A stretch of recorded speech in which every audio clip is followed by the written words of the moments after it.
Hello, everyone, and welcome back to X-Ranger. Before we begin, I thought it would be interesting if each of you could leave a comment indicating which part of the world you're joining us from. Also, don't forget to like and subscribe if you're enjoying the episodes.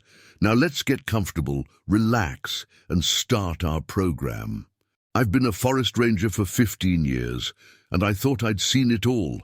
But that night in the Cascade Mountains changed everything I believed about the world and what lurks in the shadows of our forests. It was a crisp autumn evening, the kind where your breath hangs in the air like a ghost. I was doing my usual night patrol, flashlight in hand, senses alert for any signs of trouble. The forest was quiet, almost too quiet. No chirping crickets, no hooting owls, just the crunch of leaves under my boots and the whisper of the wind through the pines. I'd been walking for about an hour when I heard it, a sharp crack like a branch snapping under immense weight. I froze, my hand instinctively reaching for the radio at my belt. Another crack, closer this time. Whatever was out there, it was big. I swept my flashlight in a wide arc, the beam cutting through the darkness.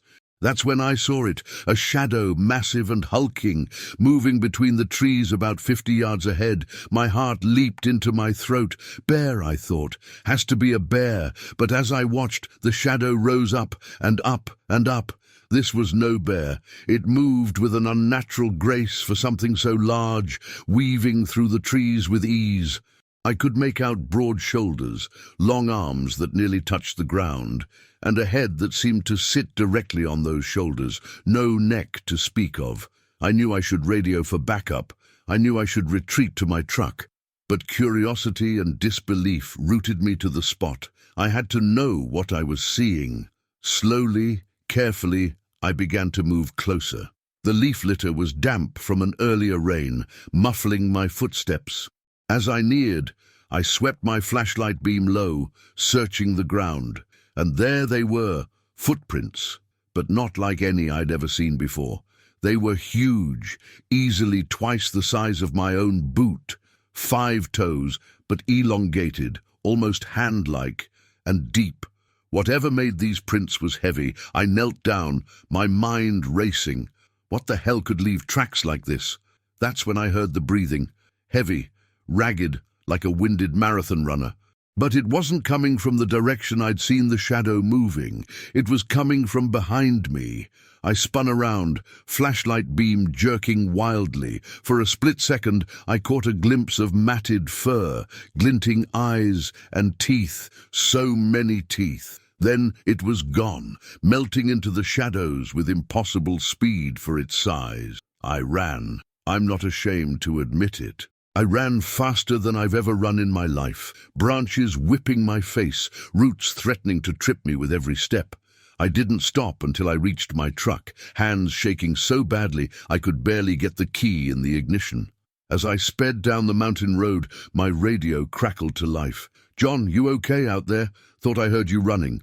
It was Mike, back at headquarters. I opened my mouth to respond, to tell him what I'd seen. But what could I say? That I'd seen a monster, that something straight out of a campfire story was roaming our forests. "Yeah, Mike," I managed. "All good. Thought I saw a poacher. Lost him in the trees. Want backup?" I glanced in my rearview mirror, half expecting to see glowing eyes following me. "Negative. I'm heading back. I'll file a report in the morning." But I knew I wouldn't. Who would believe me? The next day, I went back.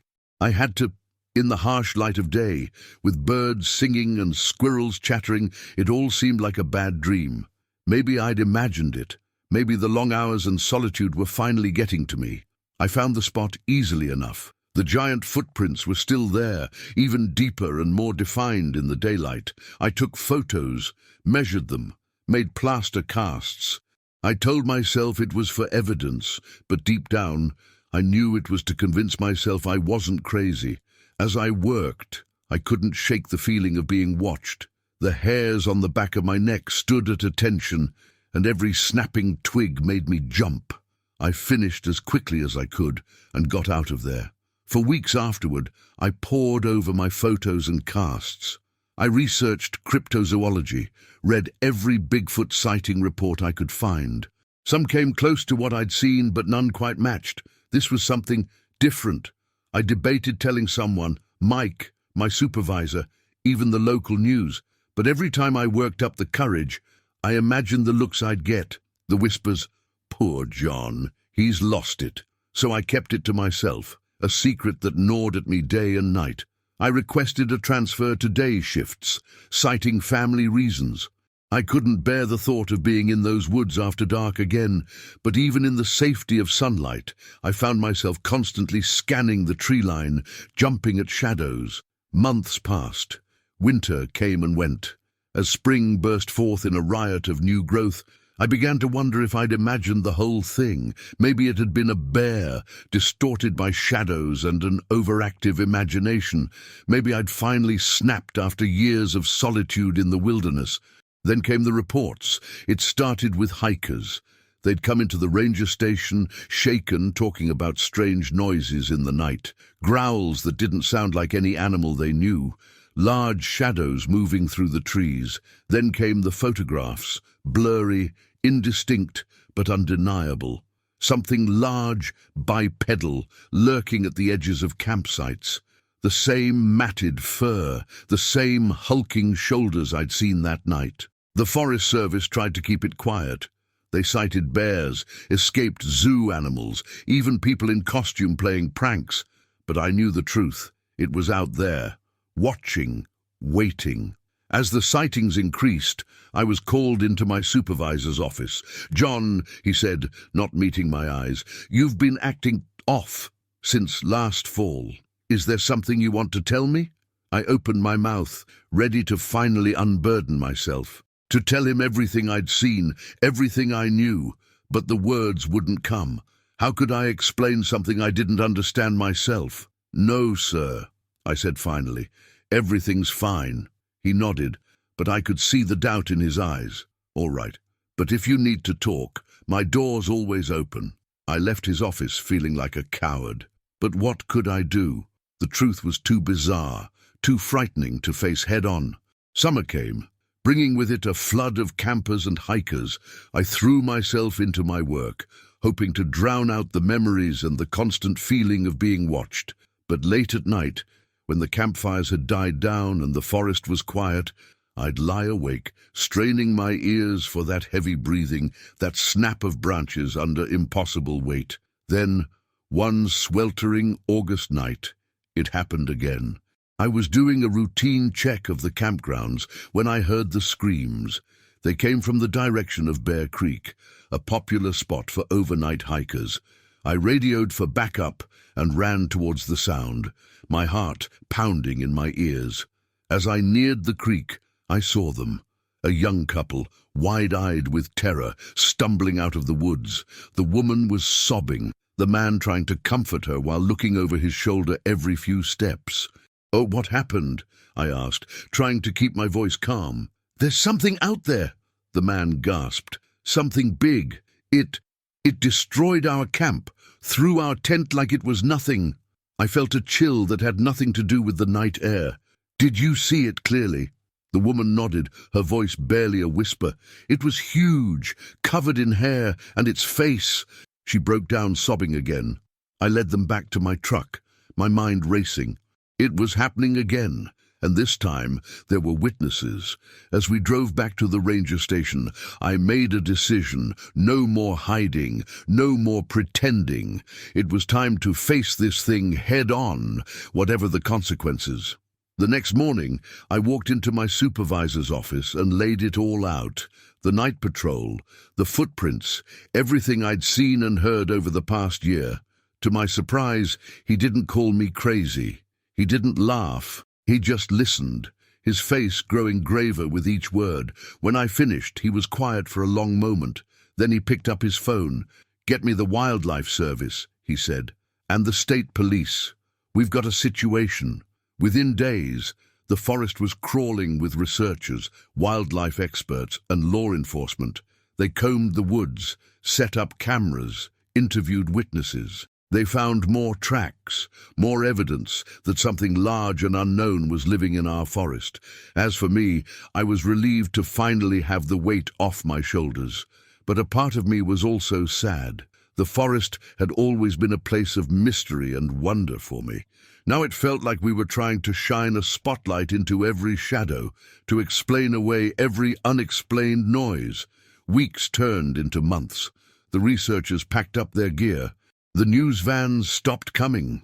Life in the forest returned to normal, or as normal as it could be, knowing what we knew. But late at night, when I'm alone in the woods, I still feel it. That prickle on the back of my neck, that sense of being watched.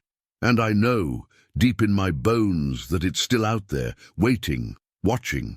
And sometimes, just sometimes, I hear that heavy breathing in the darkness, and I wonder, who's really watching whom?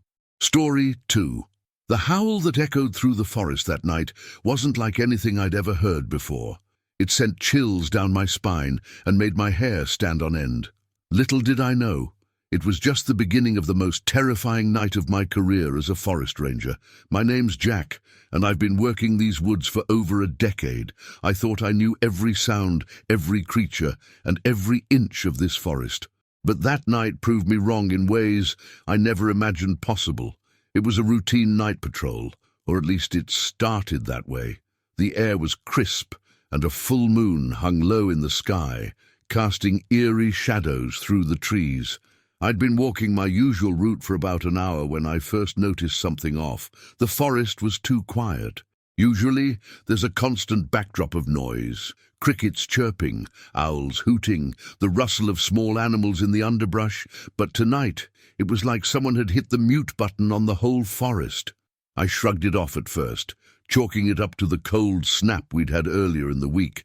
But as I continued my patrol, the silence started to get to me. It felt oppressive, like the forest was holding its breath, waiting for something to happen. That's when I saw the first footprint. I almost missed it in the moonlight, but something made me stop and take a closer look. There, in a patch of soft earth, was a print unlike anything I'd ever seen. It was huge, easily twice the size of my own boot and deep. Whatever had made this print was heavy. My first thought was bear, but the shape was all wrong. It looked almost human, but distorted with long toes and what looked like claw marks at the tips. I felt my heart rate pick up as I studied it, trying to make sense of what I was seeing. As I crouched there, staring at the print, I heard it. A crack of a branch breaking somewhere behind me. I spun around, my flashlight beam cutting through the darkness, but there was nothing there, just trees and shadows. I radioed back to base, my voice sounding strangely calm despite the fear building in my gut. "This is Ranger Jack, checking in from Sector 7. I've found some unusual tracks out here, possibly large predator, requesting backup for further investigation." The radio crackled, and I waited for a response. But all I got was static. I tried again, adjusting the frequency, but still nothing. The silence of the forest seemed to press in around me, broken only by the pounding of my own heart. That's when I felt it, the sensation of being watched. It was like a physical weight on the back of my neck, and I knew with absolute certainty that I wasn't alone out there. Slowly, I turned, sweeping my flashlight in a wide arc. The beam caught something, a flash of movement between the trees, something big, much bigger than a man. I called out, my voice sounding thin and weak in the oppressive silence. "Hello? Is someone there?" No response, just more silence. I started walking again, faster now, my eyes darting from side to side. Every shadow seemed to move. Every tree looked like it might be hiding something. The footprint I'd found kept flashing in my mind, and I couldn't shake the feeling that whatever had made it was nearby, watching me. Another crack, this time closer. I whirled around, my hand going to the pistol at my hip. "Show yourself," I shouted, trying to sound authoritative despite the tremor in my voice. For a moment, nothing happened. Then, from the darkness beyond my flashlight's beam, came a low, rumbling growl. It was unlike anything I'd ever heard, not quite animal, not quite human. It resonated in my chest, making my whole body vibrate with fear. I drew my gun, pointing it towards the sound. This is your final warning. I'm an armed forest ranger. Identify yourself now." The growl came again, louder this time, followed by the sound of heavy footsteps. Something was moving through the underbrush, coming towards me. I could hear branches snapping, leaves rustling. Whatever it was big, and it wasn't trying to be quiet anymore. I started backing up, my gun still raised, my flashlight beam dancing wildly as my hand shook. "Stay back!" I yelled, but my words seemed to have no effect. The footsteps were getting closer, faster. I could hear heavy breathing now, snorts that sounded almost like a bear, but not quite. My back hit a tree, and I realized I had nowhere left to go. That's when it stepped into the light. For a moment, my brain couldn't process what I was seeing. It was tall, so tall it towered over me by at least 3 feet. Covered in thick, matted fur, with arms that hung almost to the ground. But it was the face that froze me in place.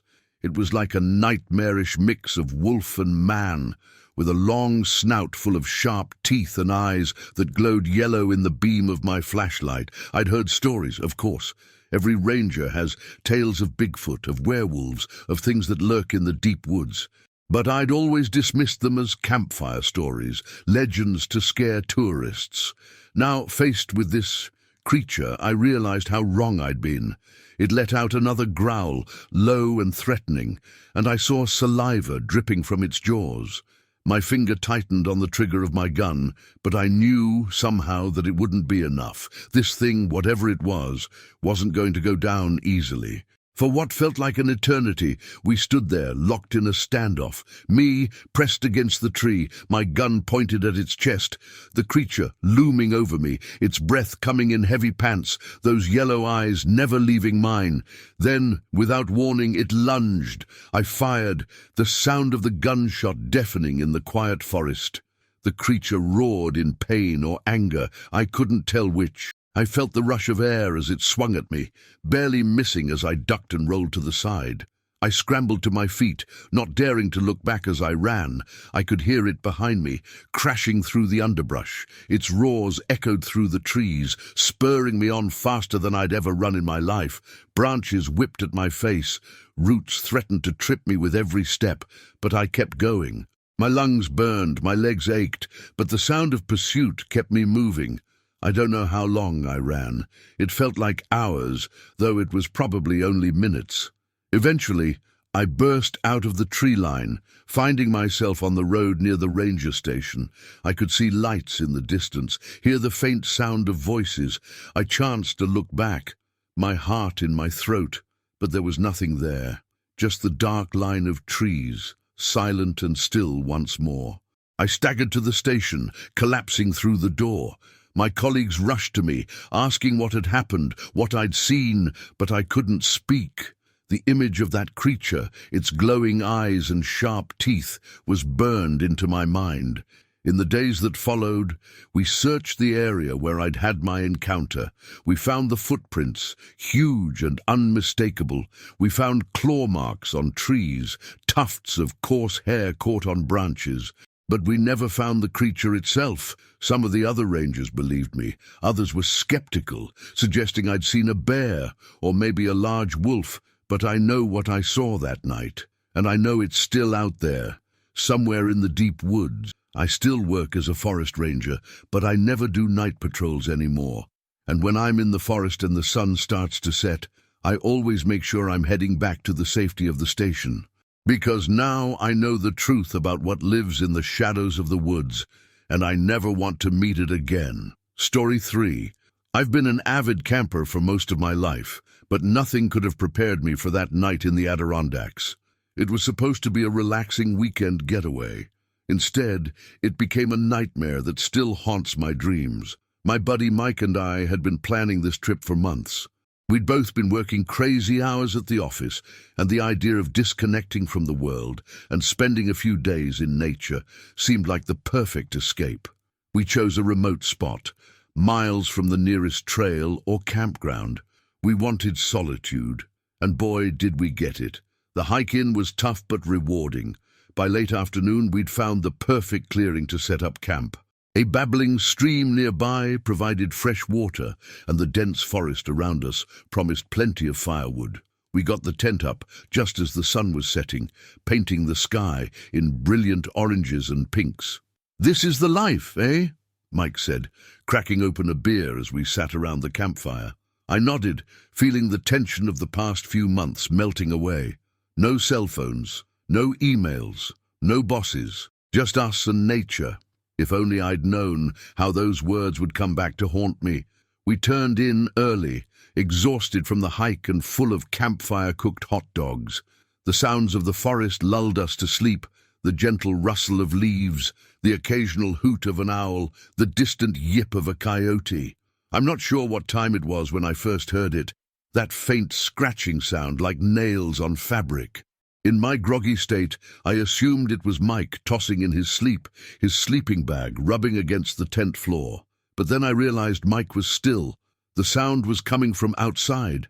I lay there, suddenly wide awake, straining my ears. There it was again. Scratch, scratch, scratch, slow, deliberate. It seemed to be moving around the perimeter of the tent. "Mike!" I whispered, my heart beginning to race. "You hear that?"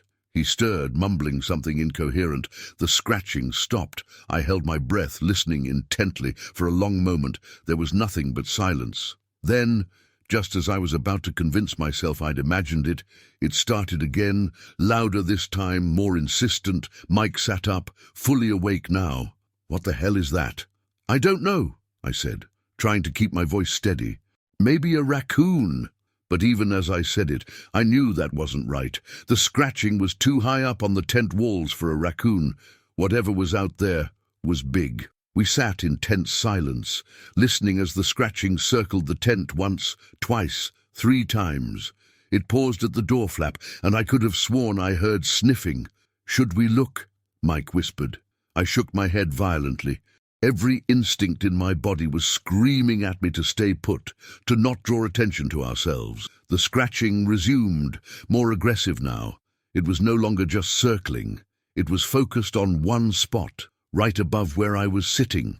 I could see the tent fabric moving, straining against whatever was on the other side. "What do we do?" Mike's voice was trembling. I fumbled for my flashlight, my hands shaking so badly I almost dropped it. "Maybe if we make some noise, scare it off."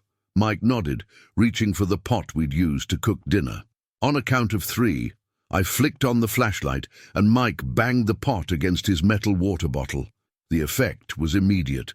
There was a startled grunt from outside, followed by the sound of something large crashing through the underbrush. Then silence.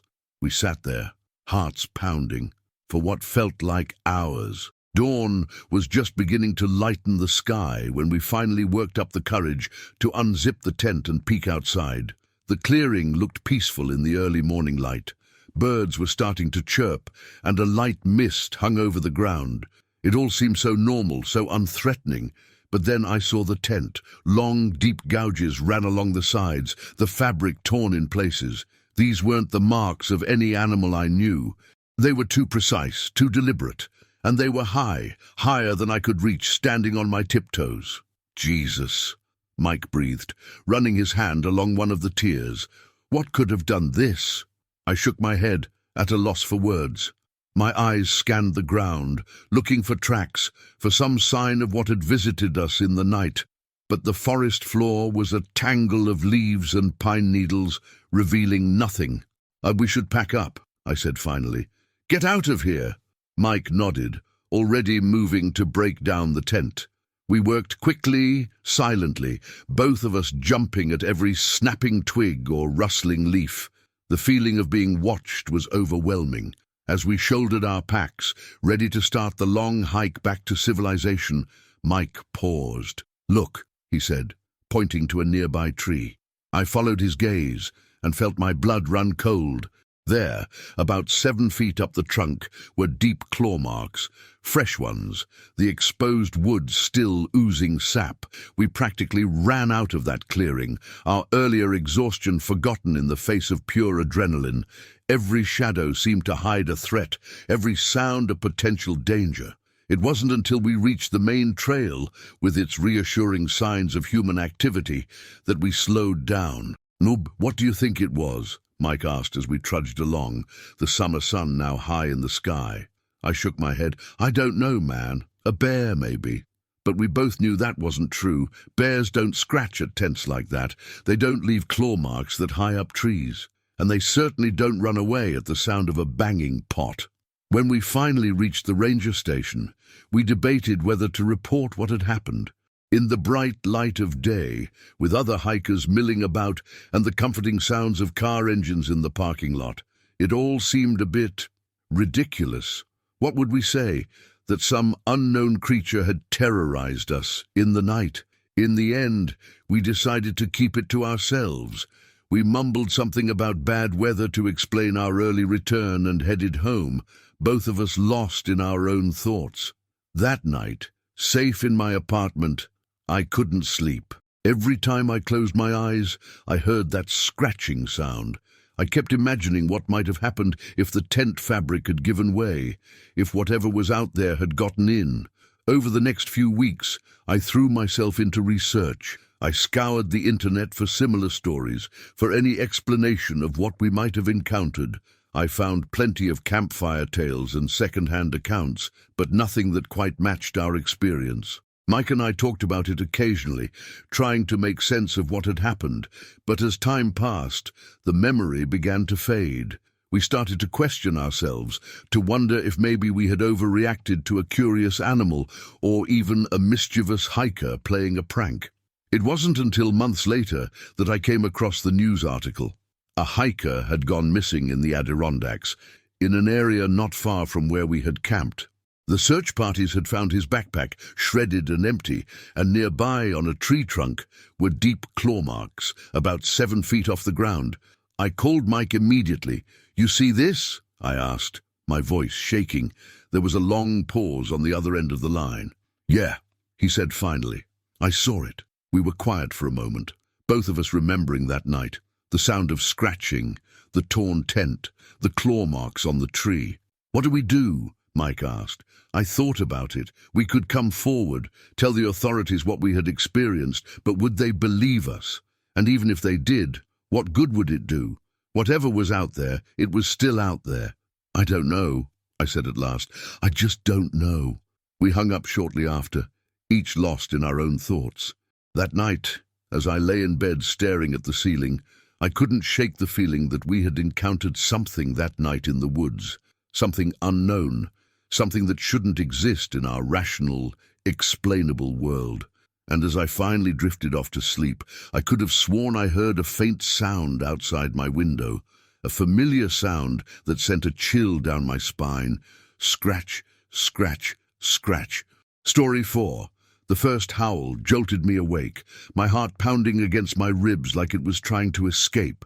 I'd heard wolves before, but this was different, deeper, more guttural, almost human, and it was close, too close. I'm Sarah, an experienced camper and outdoor enthusiast. I've spent countless nights under the stars, but nothing could have prepared me for what happened that night in the Cascade Mountains. It was supposed to be a routine 3-day camping trip with my best friends, Mike and Lisa. We'd picked a remote spot, miles from the nearest trail, wanting to really immerse ourselves in nature. The first day had been perfect. Clear skies, crisp air, and the kind of silence you can only find deep in the wilderness.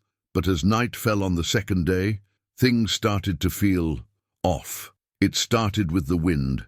One moment, the air was still. The next, a gust whipped through our campsite, so strong it nearly knocked over our tents. The trees around us groaned and creaked, their branches scraping against each other like bony fingers. "Just a storm coming in," Mike had said, his voice a little too cheerful. We'd huddled around the campfire, telling stories and trying to ignore the growing unease that seemed to settle over us like a heavy blanket. When we finally turned in for the night, I couldn't shake the feeling that something was watching us from the darkness beyond our little circle of light. I dismissed it as my imagination running wild and crawled into my sleeping bag, zipping the tent securely behind me. That's when the first howl came. I sat bolt upright, my sleeping bag tangled around my legs. "Did you guys hear that?" I whispered, knowing Mike and Lisa were in the tent next to mine. "Ah, yeah," Mike's voice came back, tense. Probably just a wolf, nothing to worry about. But it didn't sound like any wolf I'd ever heard, and judging by the tremor in Mike's voice, he knew it too. We fell into an uneasy silence, straining our ears for any other sounds. For a while, there was nothing, just the wind in the trees and the pounding of my own heart. Then it came again, closer this time. So close I could almost feel the vibration of it in my chest. "Okay, that's not a wolf," Lisa said, her voice high with fear. I unzipped my tent with shaking hands, peering out into the darkness. The moon was full, casting an eerie silver light over our campsite. Everything looked normal at first glance. Our tents, the smouldering remains of our campfire, our backpacks propped against a nearby tree. But then I saw it. Our food bag, which we'd hung high in a tree to keep it safe from bears, was on the ground, torn open, its contents strewn across the forest floor. "Guys!" I called out, my voice barely above a whisper. "Something got into our food." Mike and Lisa emerged from their tent, eyes wide as they took in the scene. "How is that possible?" Lisa asked. "We hung it at least 15 feet up." Mike moved cautiously towards the scattered remains of our supplies, his flashlight beam dancing over granola bar wrappers and torn, freeze-dried meal packets. "Whatever did this, it's big." That's when we heard it, a low, rumbling growl that seemed to come from everywhere and nowhere at once. We huddled together, our backs to the dying embers of the fire, scanning the tree line with our flashlights. "And we need to get out of here," I said, trying to keep my voice steady. "Now!" No one argued. We started grabbing what we could, shoving sleeping bags and water bottles into our packs. The whole time, I could feel eyes on us, watching, waiting. We were just about ready to leave when Mike froze, his flashlight beam fixed on something at the edge of our campsite. "Guys," he said, his voice barely audible. Look." I followed his gaze, and my blood ran cold. There, in the soft earth, was a footprint, but not like any I'd ever seen before. It was huge, easily twice the size of my own foot. And the shape, it was almost human-like, but distorted, elongated, with what looked like claw marks at the tips of the toes. "What the hell made that?" Lisa whispered, clutching my arm so tight it hurt. Before anyone could answer, another howl split the night. It was answered by another, then another. They were all around us now, closing in. "Run!" Mike yelled, and we did. We crashed through the underbrush, branches whipping at our faces, roots threatening to trip us with every step. I could hear heavy footsteps behind us, the snap of twigs and the rustle of leaves. Whatever was chasing us, it was big and it was fast. We ran blindly, no idea where we were going, just knowing we had to get away. The howls continued, sometimes closer, sometimes farther away, but always there, always hunting. I don't know how long we ran. Minutes, hours. Time seemed to lose all meaning in the terror of that chase. But eventually, we burst out of the tree line onto a dirt road. "Look!" Lisa gasped, pointing down the road. In the distance, we could see lights, a ranger station. We staggered towards it, our legs burning, lungs heaving. I chanced to look back and immediately wished I hadn't. There, at the edge of the forest, I saw them, dark shapes, bigger than any animal I'd ever seen, and their eyes glowing in the moonlight, like embers. We practically fell through the door of the ranger station, startling the Lone Ranger on duty. "What in the world?" he exclaimed, taking in our disheveled appearance and wild eyes. Between gasps for air, we tried to explain what had happened. The howls, the footprint, the chase through the woods. The ranger listened with growing concern, then picked up his radio. "This is Ranger Stevens at Cascade Station," he said. "I've got 3 hikers here reporting some kind of animal attack, requesting backup for a search of the area." As we waited for help to arrive, huddled in the safety of the station, the ranger asked us more questions. Had we seen the creatures clearly? How many were there? What exactly had we heard? We did our best to answer, but the truth was, we weren't sure of anything anymore. What we'd experienced defied explanation.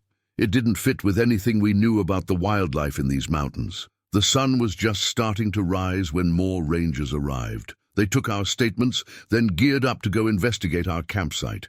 Part of me wanted to go with them, to prove to myself that what we'd experienced was real. But a bigger part was just grateful to be safe. They returned a few hours later, their faces grim. They'd found our campsite, just as we'd described it, the torn food bag, the scattered supplies, and the footprints. Large, humanoid footprints circling the entire area, but they hadn't found any sign of the creatures themselves. No fur, no scat, nothing that could be definitively linked to a known animal species. In the days and weeks that followed, there were investigations. Wildlife experts were called in. Theories were proposed and discarded. Some suggested it was a group of bears, others a pack of unusually large wolves. A few even whispered about the possibility of something undiscovered, some remnant population of prehistoric creatures. But in the end, no one could explain what we'd encountered that night in the mountains. I still go camping, still love the outdoors, but now, when night falls and the wilderness grows dark, I find myself listening, watching, wondering what might be out there, just beyond the light of the campfire. And sometimes, when the wind is right and the moon is full, I swear I can hear them, those howls, that sound that's not quite animal, not quite human, a reminder that there are still mysteries in this world, still things that defy explanation, and a warning that sometimes, in the deepest parts of the wilderness, we are not alone. Would you like me to expand on any part of the story or provide additional details? Story 5. I never should have gone hiking alone that day, but how could I have known that my solitary trek through the Appalachian wilderness would turn into a desperate fight for survival against something I still can't explain? It was a perfect autumn morning when I set out on the trail.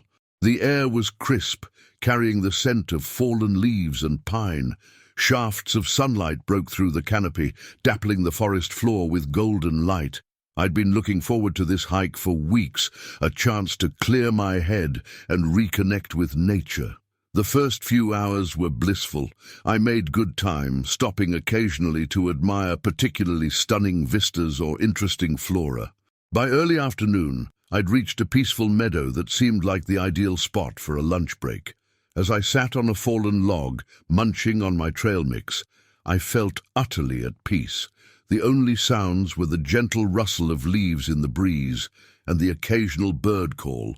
That's when I first felt it, a prickling sensation on the back of my neck, as if someone was watching me. I turned, scanning the tree line, but saw nothing out of the ordinary. Still, an uneasy feeling settled in my stomach. I packed up quickly and hit the trail again, telling myself I was being paranoid, but the feeling didn't go away. If anything, it intensified. As I walked, I found myself glancing over my shoulder more and more frequently. The forest, which had seemed so welcoming earlier, now felt oppressive. Shadows seemed deeper, the bird calls more ominous. Then I heard it, a twig snapping behind me. I whirled around, heart pounding. Nothing, just trees and undergrowth, but as I stood there, straining my ears, I heard something else. Footsteps. Heavy, deliberate footsteps, moving through the forest parallel to the trail. "Hello!" I called out, my voice sounding small and frightened in the vast wilderness. "Is someone there?" No response, just those footsteps, steady and relentless. I picked up my pace, no longer stopping to enjoy the scenery. My eyes darted from side to side, searching for any sign of movement. The footsteps kept pace, sometimes fading slightly, only to return louder than before. As the afternoon wore on, my brisk walk turned into a jog, and then a full-out run. Branches whipped at my face, roots threatened to trip me, but I didn't slow down, because those footsteps were getting closer. I risked a glance over my shoulder, and my blood ran cold. There, about 50 yards back, was a figure, tall, impossibly tall, and covered in what looked like dark, matted fur. It moved with an unnatural grace for its size, easily keeping pace with my panicked sprint. A scream caught in my throat as I ran faster than I'd ever run in my life. My lungs burned, my legs ached, but terror kept me moving. I had no idea where I was going. All thoughts of staying on the trail were long gone. I just knew I had to get away from whatever was behind me. I burst through a thicket into a small clearing and spotted a cluster of large boulders. Without thinking, I made a beeline for them, scrambling up the largest one. My hands were bleeding from the rough stone, but I barely noticed. I pressed myself against the rock face, trying to make myself as small as possible. For a long moment, the only sound was my ragged breathing and the pounding of my heart. Then I heard it, heavy breathing, not my own, coming from the edge of the clearing.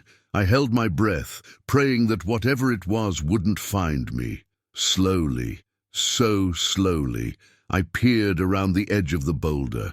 What I saw will haunt me for the rest of my days.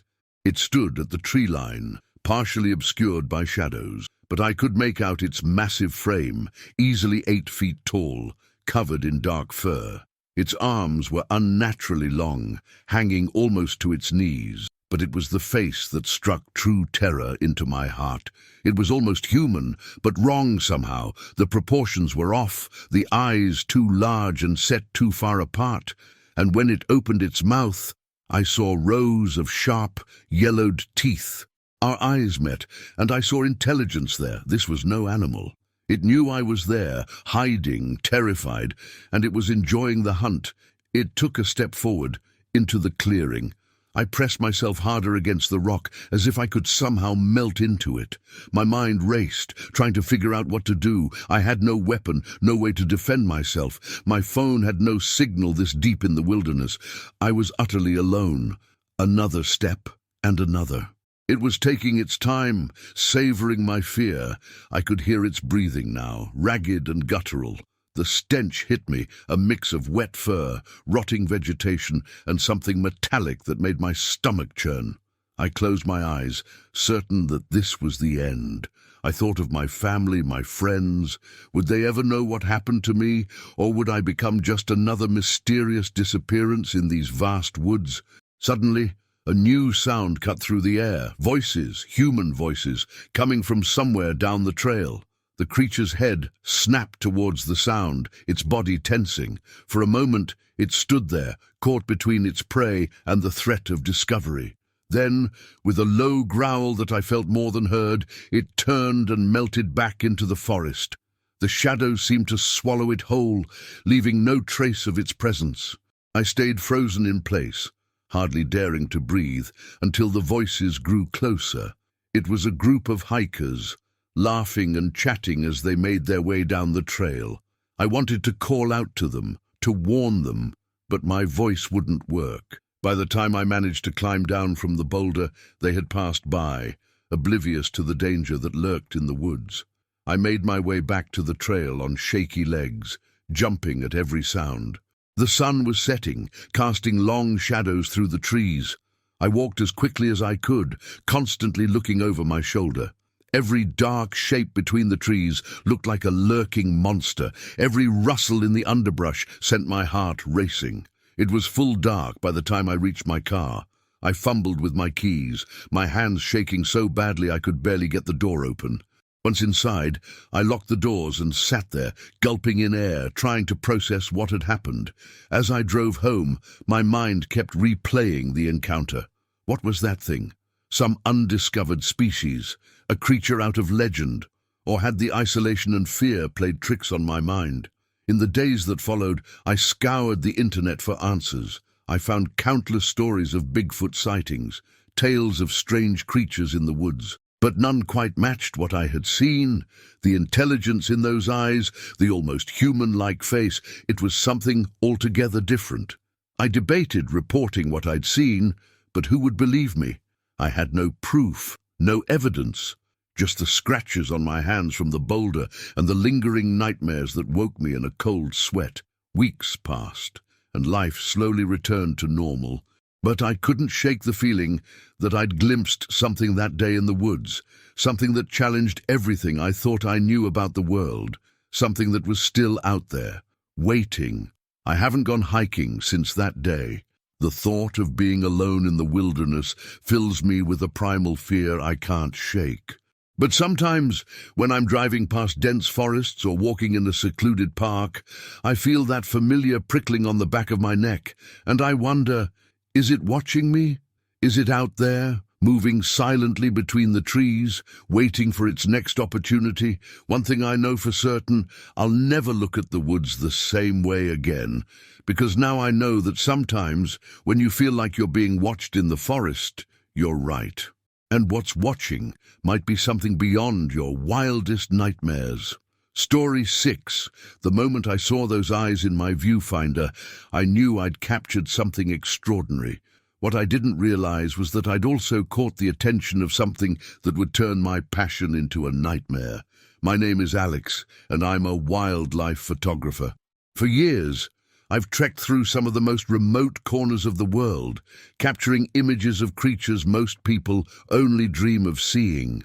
But nothing in my career could have prepared me for what happened in the forests of the Pacific Northwest. It was supposed to be a routine assignment, a 2-week excursion to document the elusive wildlife of the old-growth forests. I'd been there before, snapping shots of bears, elk, and the occasional mountain lion. This time, though, I was after something specific. There had been rumors, whispers really, of something large moving through these woods, something that didn't quite fit any known species. I'd laughed it off at first. Every forest has its local legends, its Bigfoot stories. But as a photographer, I couldn't resist the allure of potentially capturing something truly unique. So I packed my gear and headed into the wilderness, setting up a series of motion-activated cameras along game trails and near water sources. For the first few days, it was business as usual. I got some nice shots of deer, a family of raccoons, even a black bear lumbering through a clearing, but nothing out of the ordinary. It was on the 4th night that everything changed. I was in my blind, a small camouflage tent set up near a stream, when I heard it. A sound unlike anything I'd ever encountered in the wild.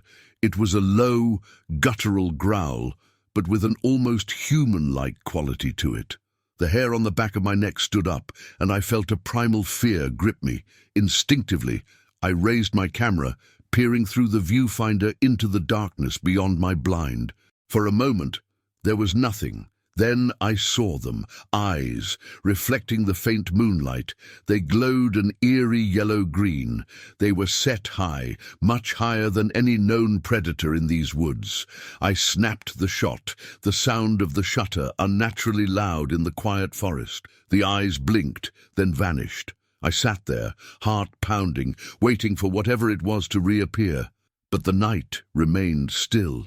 When dawn broke, I hurried to check my trail cameras, my hands shaking with a mix of excitement and residual fear. As I scrolled through the images, my breath caught in my throat. There, in a series of shots, was something. The first image showed just a blur of movement, barely discernible from the surrounding forest, but each subsequent shot seemed to show the creature moving closer to the camera. In the final image, it was looking directly at the lens. The face was unlike anything I'd ever seen, a mix of ape-like features and something almost canine. Its eyes were those same yellow-green orbs I'd seen in the night. I downloaded the images to my laptop, studying them intently. This was it, proof of something unknown to science. My heart raced at the implications. This could be the discovery of the century. But as I flipped through the photos again, something odd struck me. In each image, the creature seemed to be looking directly at the camera, almost as if it knew it was being photographed. A chill ran down my spine as I realized it wasn't just that I had captured images of this creature, it was aware of me. I tried to shake off the feeling, chalking it up to the isolation and the excitement of my discovery. I spent the day checking and repositioning my cameras, hoping to get even clearer shots of the creature. As night fell, I returned to my blind, camera at the ready. Hours passed with nothing but the usual forest sounds. Then, just as I was about to call it a night, my equipment started acting up. My camera, a top-of-the-line DSLR that had never given me trouble before, began to turn on and off by itself. The display flickered, showing random error messages. I fiddled with it, growing increasingly frustrated, and that's when I heard it again, that same growl from the night before. But this time, it was closer, much closer. I looked up from my malfunctioning camera, and my blood ran cold. There, not 20 feet from my blind, stood the creature. In the pale moonlight, I could make out its massive form, easily 8 feet tall, covered in dark, matted fur. Its face was just as I'd seen in the photos, a nightmarish blend of ape and wolf, and its eyes, those eyes were fixed directly on me. For a moment, neither of us moved. I raised my camera on instinct, but it was dead in my hands. The creature took a step forward, and I could hear the forest floor crunch under its weight. Another step. It was so close now I could smell it, a musky animal odor mixed with something I couldn't identify. Panic overtook me. I scrambled out of the blind, abandoning my gear, and ran. I crashed through the underbrush, branches whipping at my face, roots threatening to trip me. I could hear it behind me, heavy footfalls and the snap of branches. It was following me. I ran until my lungs burned, until my legs felt like they would give out. Finally, I burst into a small clearing and collapsed, gasping for air. The forest had gone silent. No footsteps, no growling, nothing. Slowly, I turned, half expecting to see the creature looming over me, but the clearing was empty.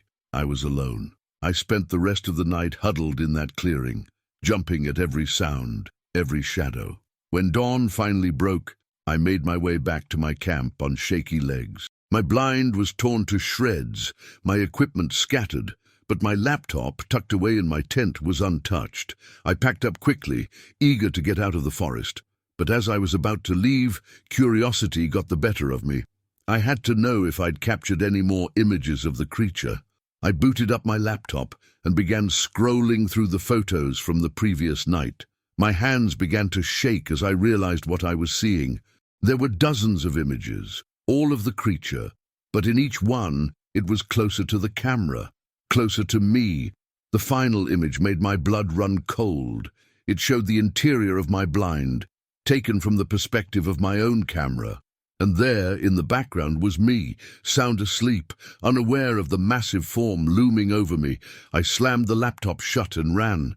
I didn't stop until I reached my car, and I didn't slow down until I was miles away from that forest.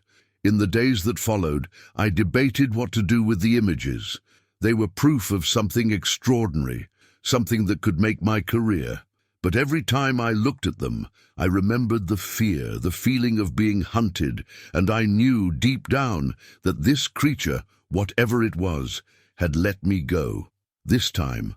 In the end, I kept the photos to myself. Sometimes late at night, I'll look at them again, and I'll wonder about what's out there in the deep woods, just beyond the reach of our understanding. And I'll remember that in nature, we are not always the observers. Sometimes we're the ones being watched. Story 7. The moment I saw those glowing eyes in my photographs, I knew my life would never be the same. What started as a routine wildlife photography trip turned into a night of terror that left me questioning everything I thought I knew about the natural world. I've been a wildlife photographer for over a decade, specializing in nocturnal creatures. I've spent countless nights in the wilderness, capturing images of owls, bats, and other creatures that thrive in the darkness. But nothing could have prepared me for what I encountered in the dense forests of the Pacific Northwest. It was late October, and I had set up camp in a remote area known for its diverse wildlife. The fall colors were at their peak, painting the landscape in brilliant reds and golds. As the sun began to set, I prepared my equipment for a night of shooting.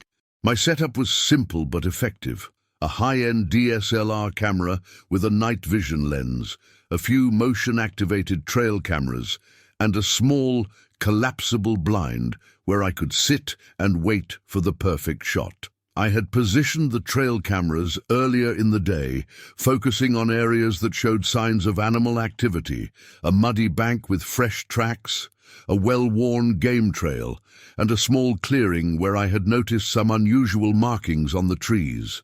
As darkness fell, I settled into my blind, thermos of coffee at my side.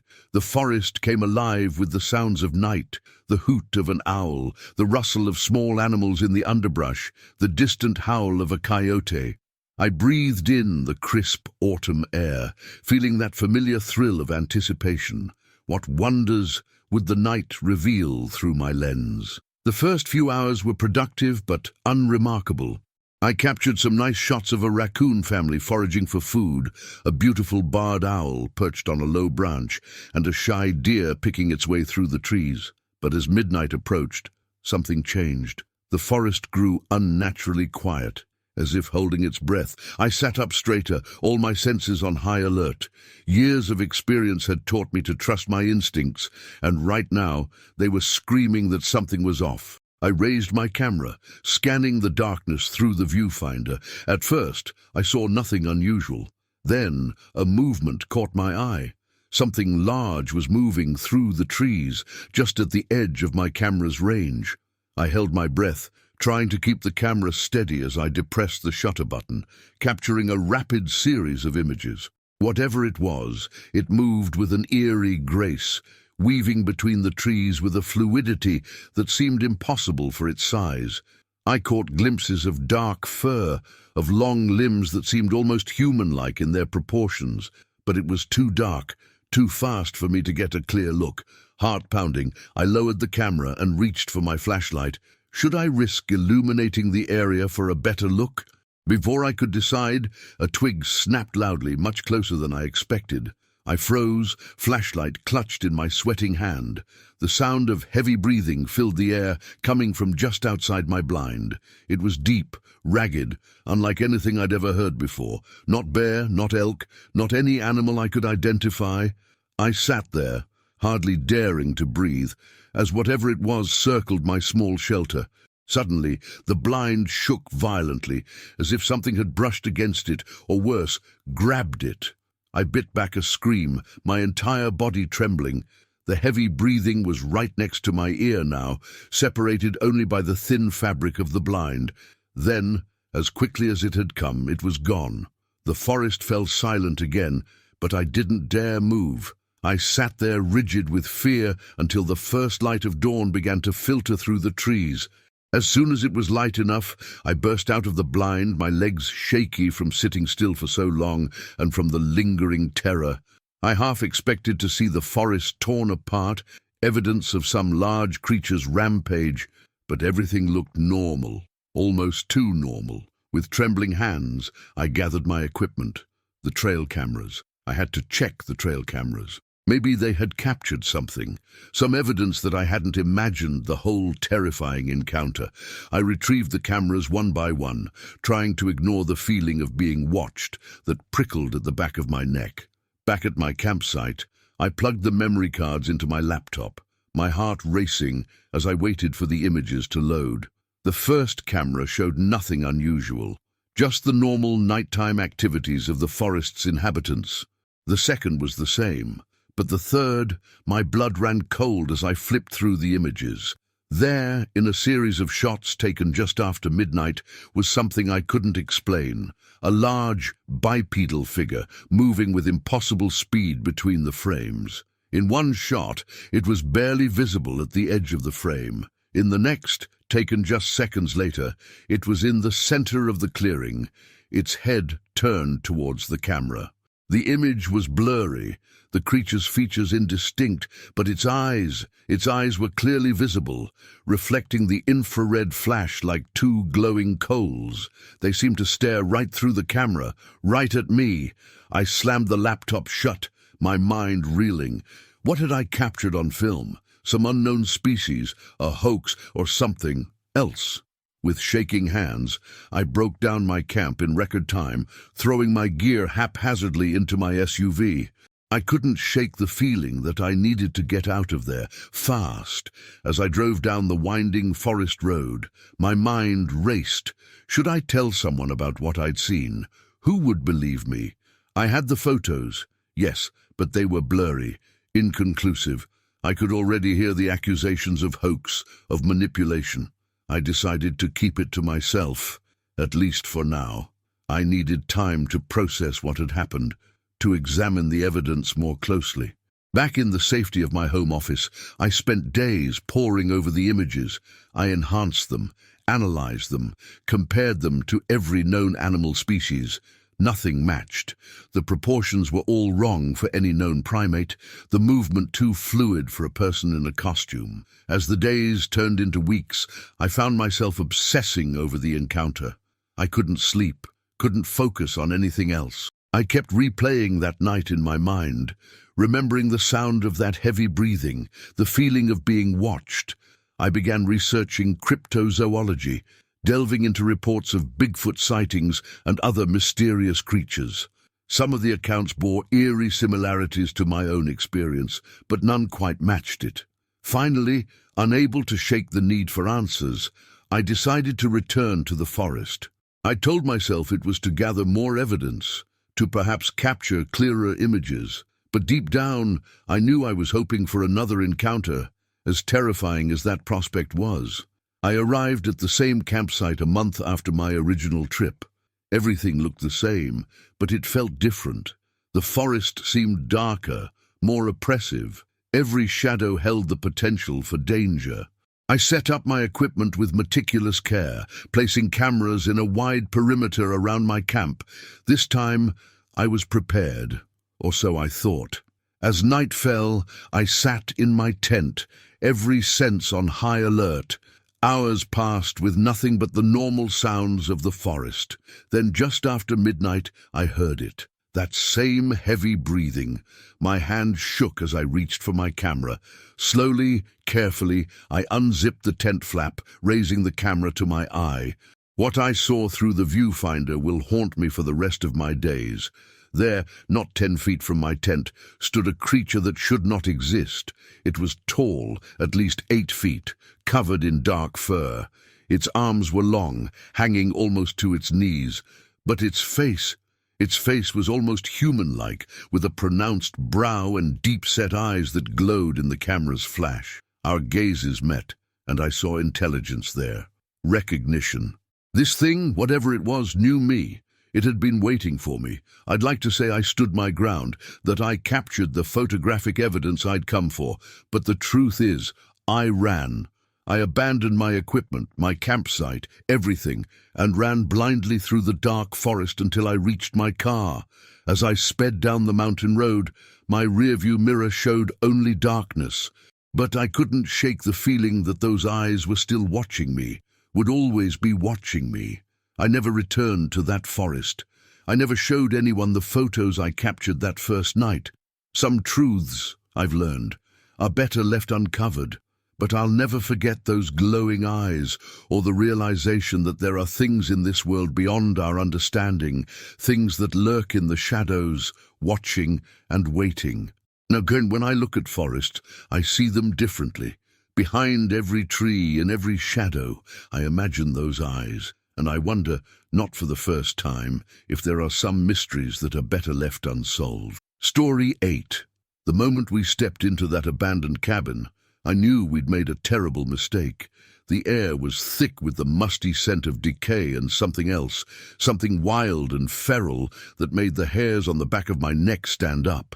But it wasn't until I found the diary that I realized just how deep into danger we'd wandered. My name's Tom, and I've been hunting these woods with my buddies, Mike and Dave, for over a decade. We thought we knew every inch of this forest, every hidden glen and forgotten trail. But that autumn day, we stumbled upon something that shook us to our very core. It had started as a typical hunting trip. We'd driven up to our usual spot, a remote area in the Appalachian Mountains, far from any marked trails or campsites. The fall colors were at their peak, painting the forest in a riot of reds, oranges, and golds. It was beautiful, but as we hiked deeper into the woods, an uneasy feeling began to settle over us. "Anyone else feel like we're being watched?" Mike asked, his eyes darting between the trees. I laughed it off, but I couldn't shake the sensation myself.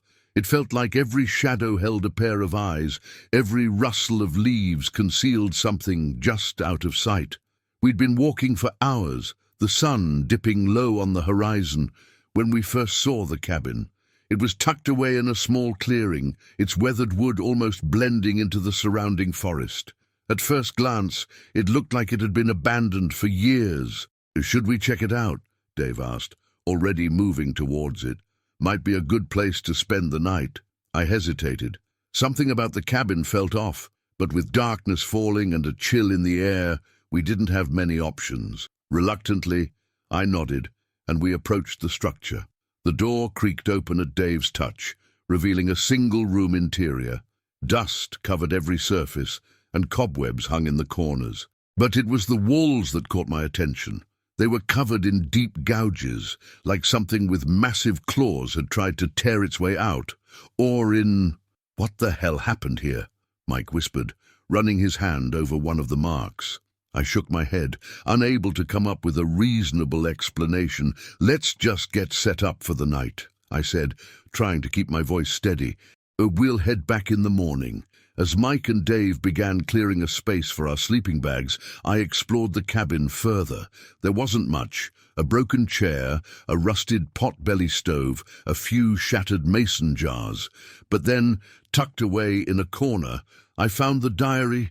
It was a small leather-bound book, its pages yellow with age. I opened it carefully, squinting in the fading light to make out the cramped handwriting. "Hey guys," I called out, my voice tight, "you need to see this." They gathered around as I began to read aloud. The diary belonged to a trapper named John, who'd lived in the cabin some 50 years ago. At first, the entries were mundane, details about the weather, his traps, the animals he'd caught. But as I flipped through the pages, the tone changed. John wrote about strange noises in the night, howls that sounded almost human. He described finding his traps torn apart, not just sprung, but utterly destroyed. And then, the footprints, massive, humanoid tracks that he couldn't attribute to any animal he knew. The final entries were frantic, the handwriting barely legible. John wrote about a creature he'd seen, something tall, covered in fur, with glowing eyes and teeth, like knives. He was terrified, convinced the thing was hunting him. The last entry simply read, "It's outside. God help me." We sat in stunned silence as I closed the book. The cabin suddenly felt much smaller, the shadows much deeper. "It's just some old guy's ramblings," Dave said, but his voice lacked conviction.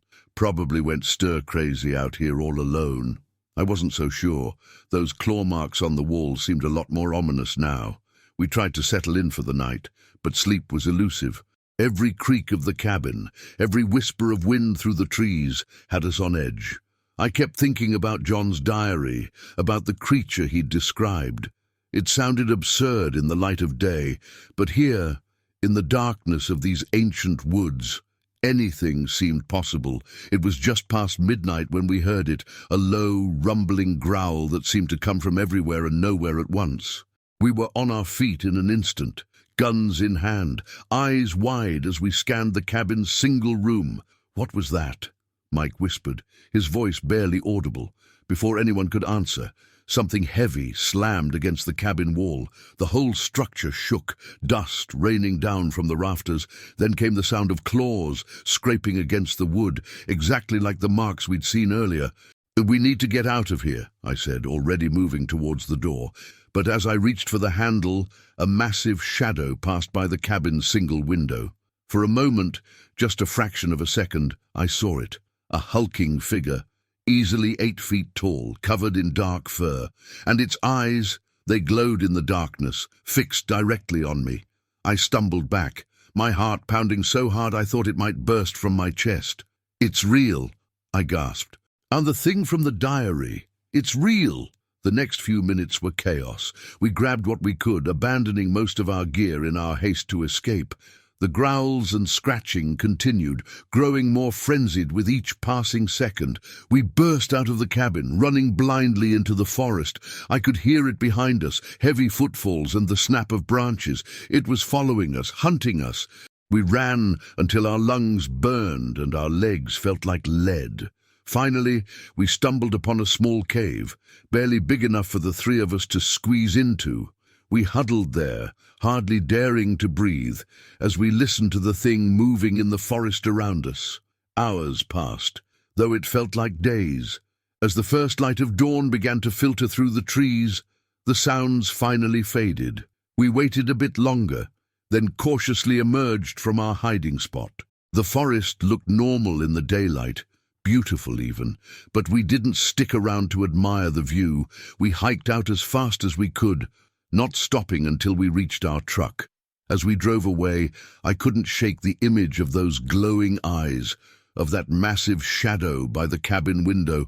I thought about John, about what might have happened to him all those years ago, and I wondered how many other secrets these ancient forests might be hiding. We never reported what happened. Who would believe us? We had no proof. We'd left everything behind in that cabin, including the diary. Sometimes I think about going back, about trying to find that cabin again. But then I remember the terror of that night, the feeling of being hunted, and I know I never will. To this day, I still hunt. But I stick to well-traveled areas now, places where the only surprises are the occasional deer or turkey.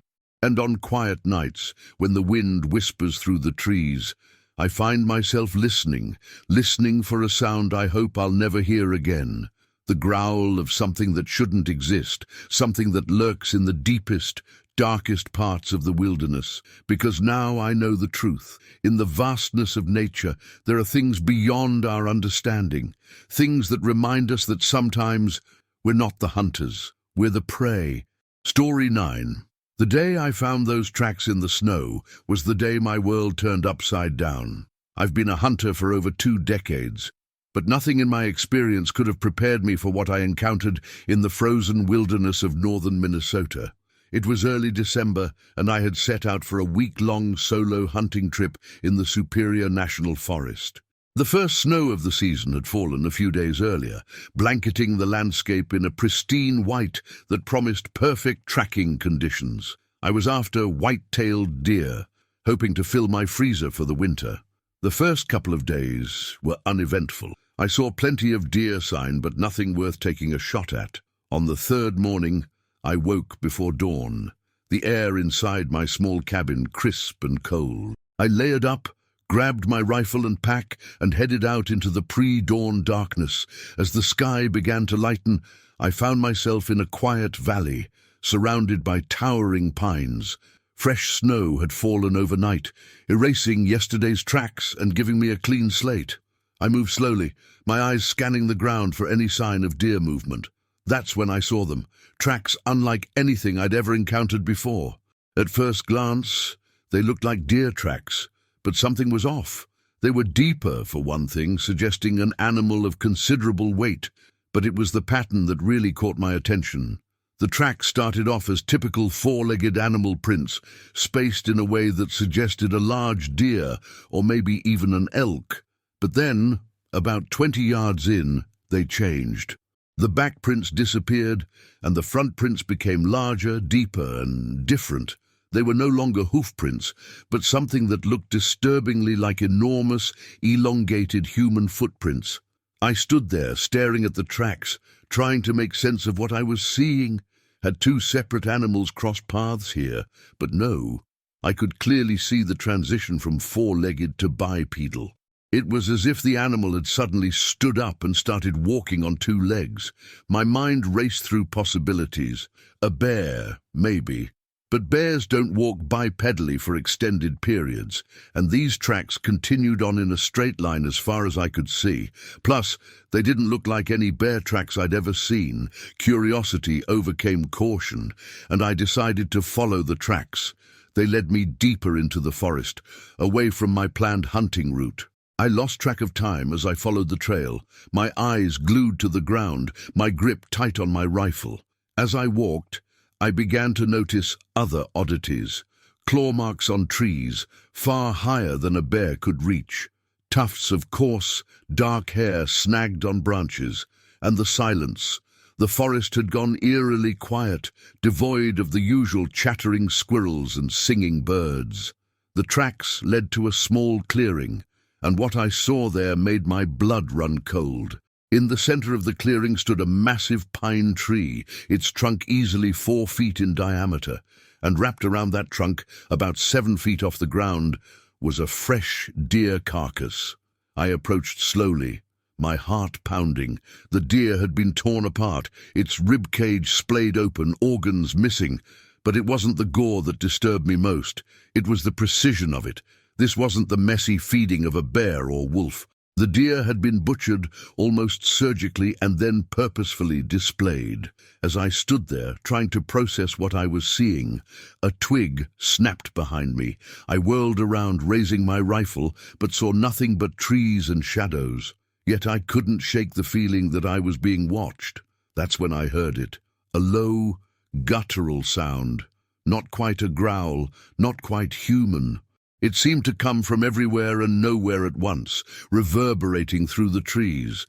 The hairs on the back of my neck stood up, and I knew, with a certainty that went beyond rational thought, that I was in the presence of something ancient and dangerous. I'd like to say I stood my ground, that I investigated further or tried to get a look at whatever was out there.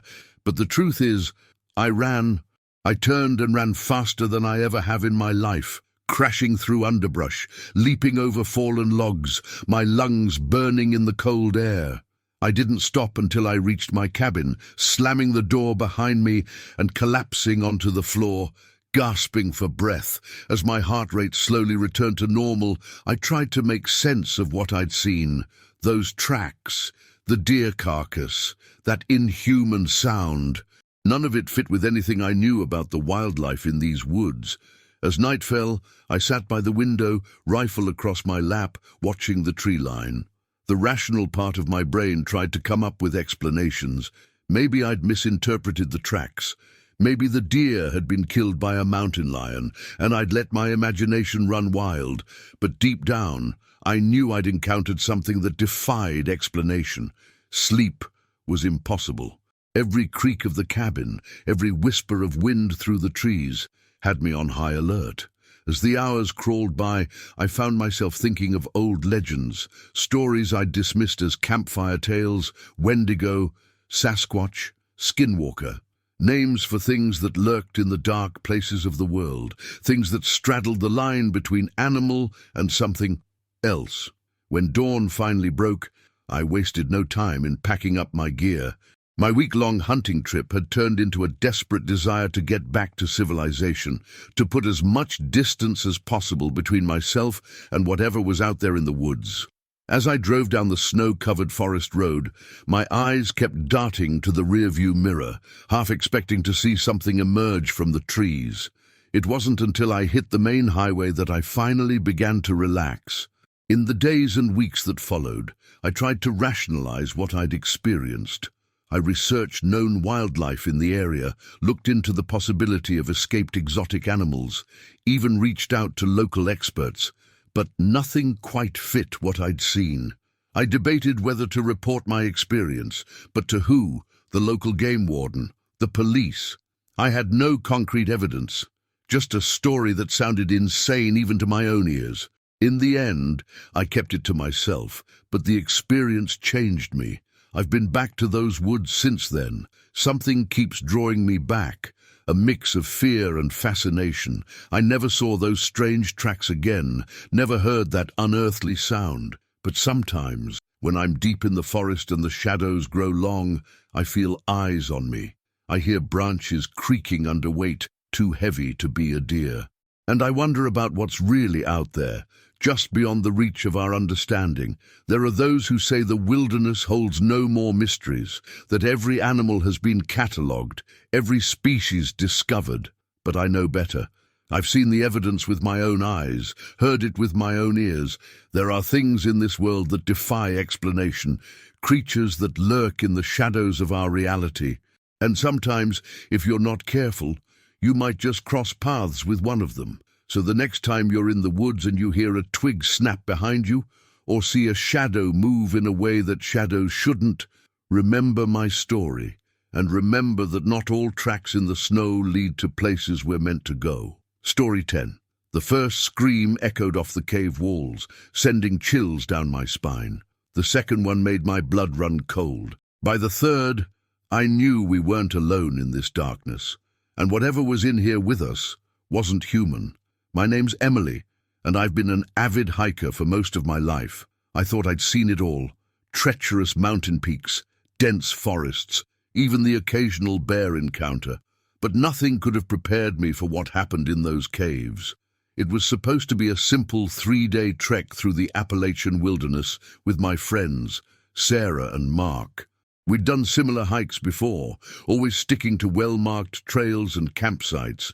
But this time, we wanted to push ourselves, to explore some of the less traveled areas of the mountains. The first day went smoothly. The weather was perfect, clear skies, a gentle breeze, and the kind of crisp autumn air that makes you glad to be alive. We made good time, covering more ground than we'd planned. As the sun began to set, we found a small clearing to set up camp, laughing and joking as we pitched our tents. It was in the middle of the night that things started to go wrong. I woke to the sound of rain pattering against my tent. Within minutes, it had turned into a full-blown storm, wind howling through the trees and thunder cracking overhead. "We need to find better shelter," Mark yelled over the storm, already breaking down his tent.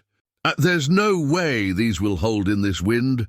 We quickly packed up what we could, using our headlamps to navigate in the darkness. The rain was coming down in sheets now, soaking us to the bone despite our rain gear. That's when Sarah spotted it, a dark opening in the side of the mountain, barely visible through the rain and mist. "There!" she shouted, pointing. "A cave!" We didn't hesitate. Slipping and sliding on the wet rocks, we made our way to the cave entrance. It was a tight squeeze, but once inside, we found ourselves in a spacious cavern, blessedly dry and sheltered from the howling wind. "Thank God," I breathed, shaking water from my hair. "Good eye, Sarah." We set up our emergency lantern, its warm glow revealing smooth stone walls that stretched up into darkness. Strange symbols seemed to be etched into the rock, faded with age but still visible. "Check these out," Mark said, running his hand over one of the markings. "Wonder how old they are." I was about to respond when a gust of wind extinguished our lantern, plunging us into total darkness. For a moment, we stood frozen, the only sound our ragged breathing and the muffled storm outside.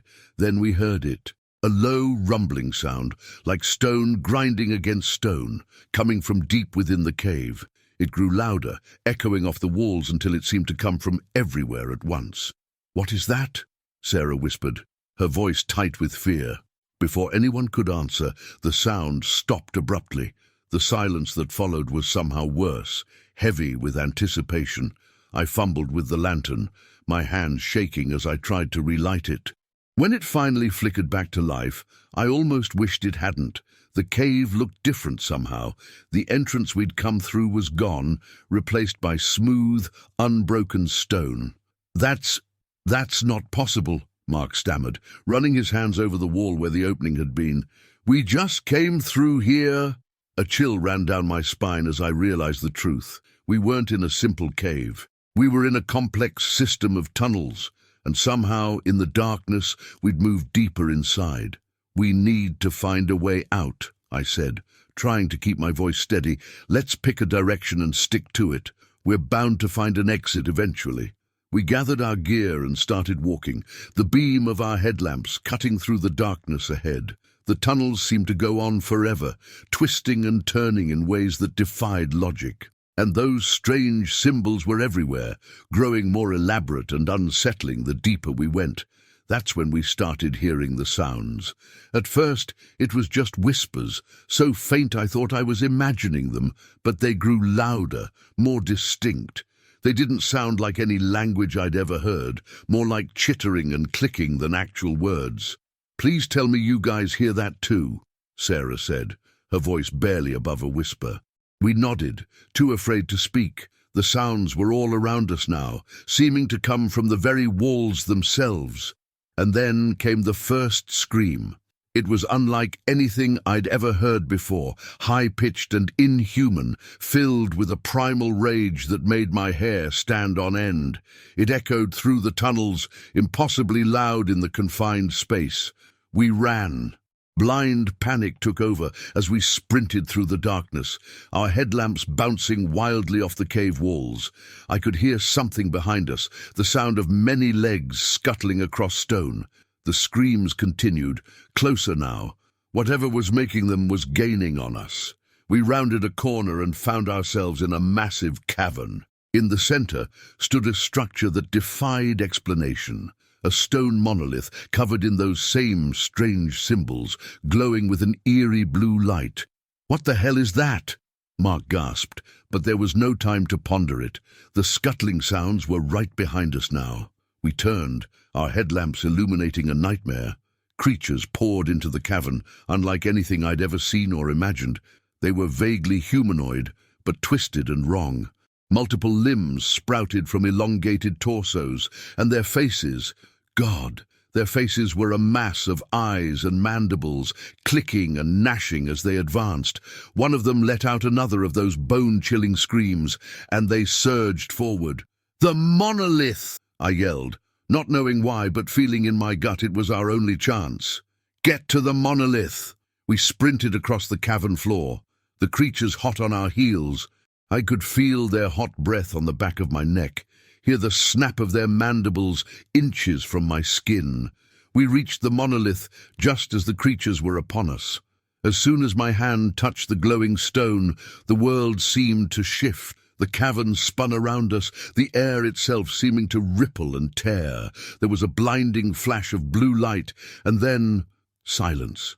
I opened my eyes to find myself lying on damp grass, the afternoon sun warm on my face. Sarah and Mark were beside me, looking as dazed and confused as I felt. We were back in the forest. No sign of the cave or the storm that had driven us into it. For a long moment, we just lay there, gasping for air, trying to process what had happened. Finally, Mark broke the silence. Did that really happen?" he asked, his voice shaky. I looked down at my hand, the one that had touched the monolith. A strange symbol was etched into my palm, glowing faintly with that same blue light. As I watched, it faded away, leaving unmarked skin behind. "Yeah," I said quietly, "it happened." We never told anyone about what we experienced in those caves. Who would believe us? We had no proof, no evidence of the horrors we'd encountered, but we knew the truth. In the years since I've done extensive research into cave systems, into ancient symbols and forgotten legends. I've found whispers of similar encounters, stories of people who ventured into the deep places of the earth and came back, changed. I still hike, still love the outdoors, but now, when I look at a mountain, I can't help but wonder what secrets it might be hiding. What ancient, unknowable things might be lurking just beneath the surface, waiting to be discovered. And sometimes, in my dreams, I hear those screams again. I see those twisted creatures, feel the cold stone of the monolith beneath my hand. And I wonder if someday, somehow, I'll find myself back in those caves, back in that other world that exists alongside our own, separated by only the thinnest of veils. Because now I know the truth. The world is stranger and more terrifying than we could ever imagine. And sometimes the real monsters aren't the ones we create in our minds. They're the ones that have been here all along, waiting in the darkness for us to stumble upon them. Story 11. The moment our boat almost capsized, I knew we weren't dealing with any ordinary lake creature.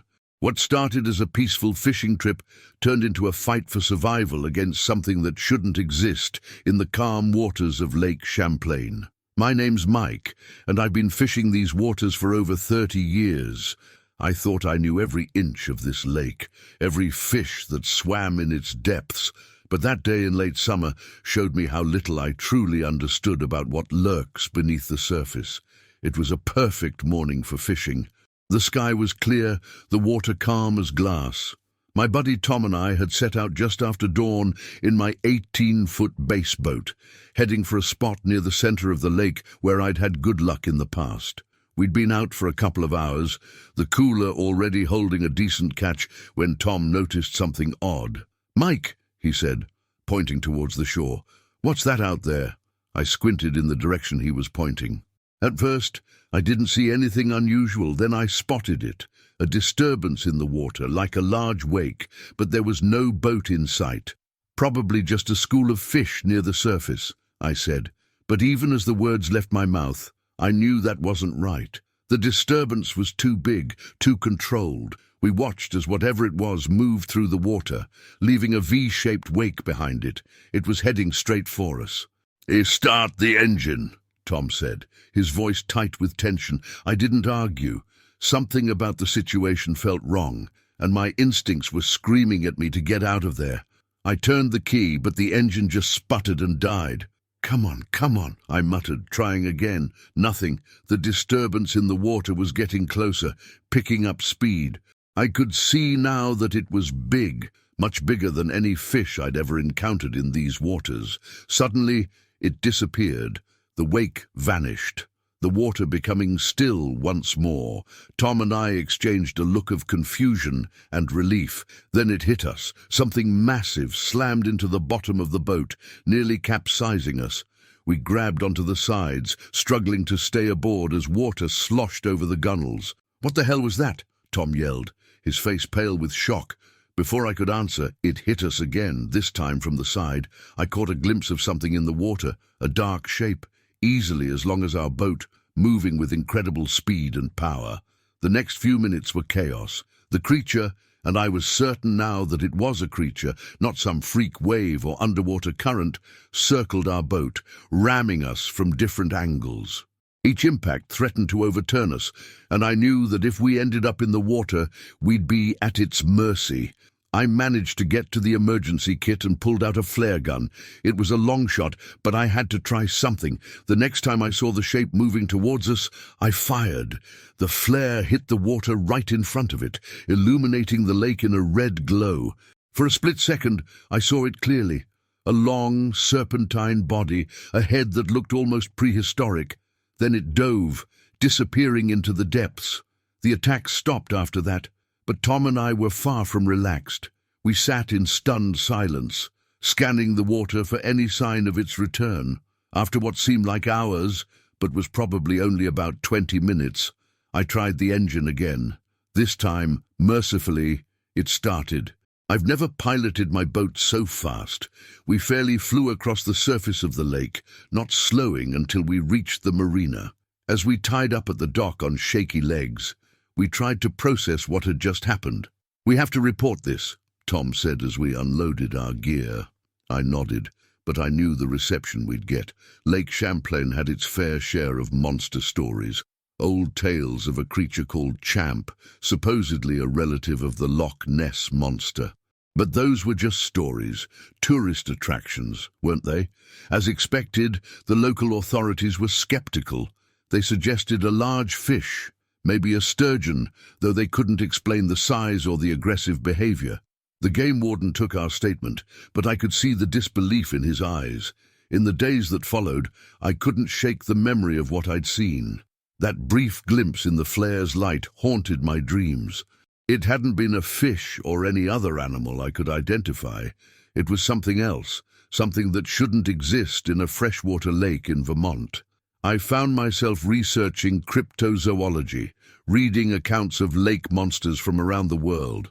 Some of the descriptions matched what we'd encountered, the size, the serpentine shape, the aggressive behavior. But the more I read, the more questions I had. If such a creature existed, how had it remained hidden for so long? What did it eat? How did it survive the harsh winters when parts of the lake froze over? A week after the incident, I met Tom for a drink at our local bar. He looked as haggard as I felt, dark circles under his eyes, suggesting he'd been sleeping about as well as I had. "I can't stop thinking about it, Mike," he said, staring into his beer. "What if it attacks someone else? A family out for a day on the lake, kids swimming near the shore." I shared his concern. Whatever we'd encountered out there, it was dangerous. But what could we do? We had no proof, no way to convince anyone of what we'd seen. "We have to go back out there," I said, the words surprising me as much as they did Tom. He looked at me like I was crazy. Maybe I was, but I knew I'd never be able to rest until I had answers. It took some convincing, but eventually Tom agreed. We spent the next few weeks preparing. We reinforced my boat, adding extra flotation and a stronger hull. We invested in underwater cameras and sonar equipment, and yes, we bought a bigger flare gun, along with a few other items for protection. As we set out on that second trip, I felt a mix of excitement and terror. The lake looked the same as it always had, peaceful and inviting.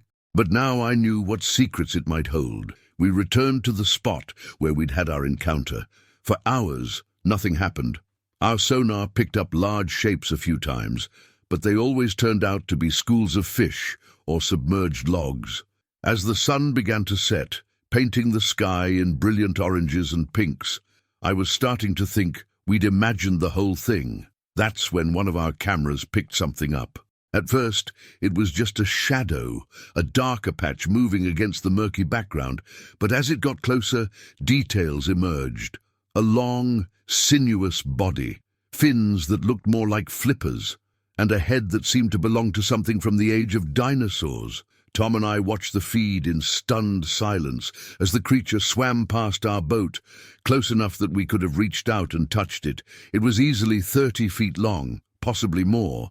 Its skin was a mottled green-grey, and its eyes were unlike anything I'd seen on a fish or reptile. There was intelligence there, curiosity even.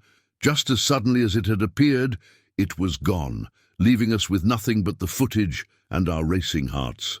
That video changed everything. Experts argued over its authenticity, but no one could definitively prove it was a hoax.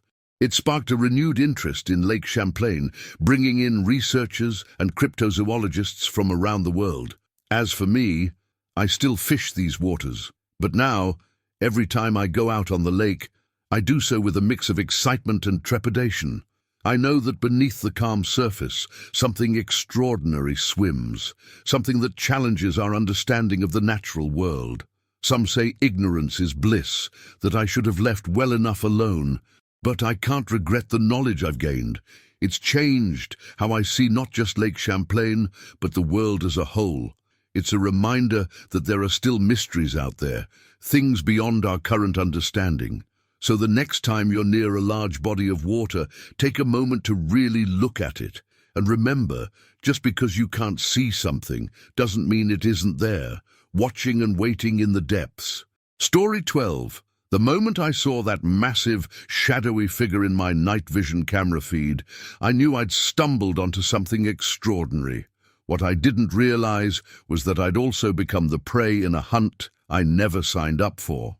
My name is Dr. Ethan Reeves, and I'm a wildlife biologist specializing in large predators. For years, I've tracked and studied everything from wolves to grizzlies across North America. But nothing in my career could have prepared me for what I encountered in the remote forests of the Pacific Northwest. It all started with a series of unusual reports from local hikers and campers. They spoke of eerie howls in the night, glimpses of something large moving through the trees and finding massive, unidentifiable footprints. Most experts dismiss these as exaggerations or misidentifications of known animals. But there was something about the consistency of the reports that piqued my interest. I decided to set up a research station in the area, deep in the heart of the old-growth forest. It was just me, my equipment, and miles of untamed wilderness. The perfect setting for a groundbreaking discovery or a nightmare. For the first few days, everything was quiet. I set up my camera traps, collected scat samples, and analyzed the few footprints I could find. Nothing conclusive, but enough to keep me intrigued. It was on the fourth night that everything changed. I was in my tent, reviewing the day's footage on my laptop, when I heard it, a low, guttural growl that seemed to vibrate through the very ground. It wasn't like anything I'd ever heard before. Not a bear, not a cougar, not anything I could identify. Heart pounding, I switched to the live feed from my night vision cameras. At first, there was nothing but the usual nighttime forest scene. Then, something moved at the edge of the frame, something big. I leaned closer to the screen, hardly daring to breathe, and that's when I saw it. A massive, bipedal figure, easily 8 feet tall, covered in what looked like thick fur. It moved with an uncanny mix of power and grace, nothing like the lumbering gait of a bear on its hind legs. For a moment, I forgot all my scientific training, all my skepticism. In that instant, I believed in every cryptid story I'd ever heard. This was Bigfoot, Sasquatch, whatever you wanted to call it, and it was real. The creature paused, seeming to sniff the air. Then, slowly, it turned its head. Even through the grainy night vision feed, I could see its eyes clearly. They were intelligent, aware, and they were looking directly at the camera. A chill ran down my spine as I realized the truth. It knew it was being watched, and now it knew exactly where I was. I spent the rest of the night huddled in my tent, every sense on high alert. The forest had gone eerily silent, as if every creature was holding its breath. I kept expecting to hear heavy footsteps approaching, to see the walls of my tent cave in under some massive assault, but nothing happened. When dawn finally broke, I emerged cautiously. The clearing looked normal, undisturbed, but as I checked my cameras, I found that 3 of them had been destroyed, not just damaged, but methodically taken apart. This was no curious bear or scavenging raccoon. This was deliberate. I should have packed up then, should have hiked out and called in every expert I knew. But the scientist in me couldn't let it go. I had to know more. Over the next few days, I became increasingly certain that I was being watched. I'd catch glimpses of movement just at the edge of my vision, hear the crack of branches in the distance.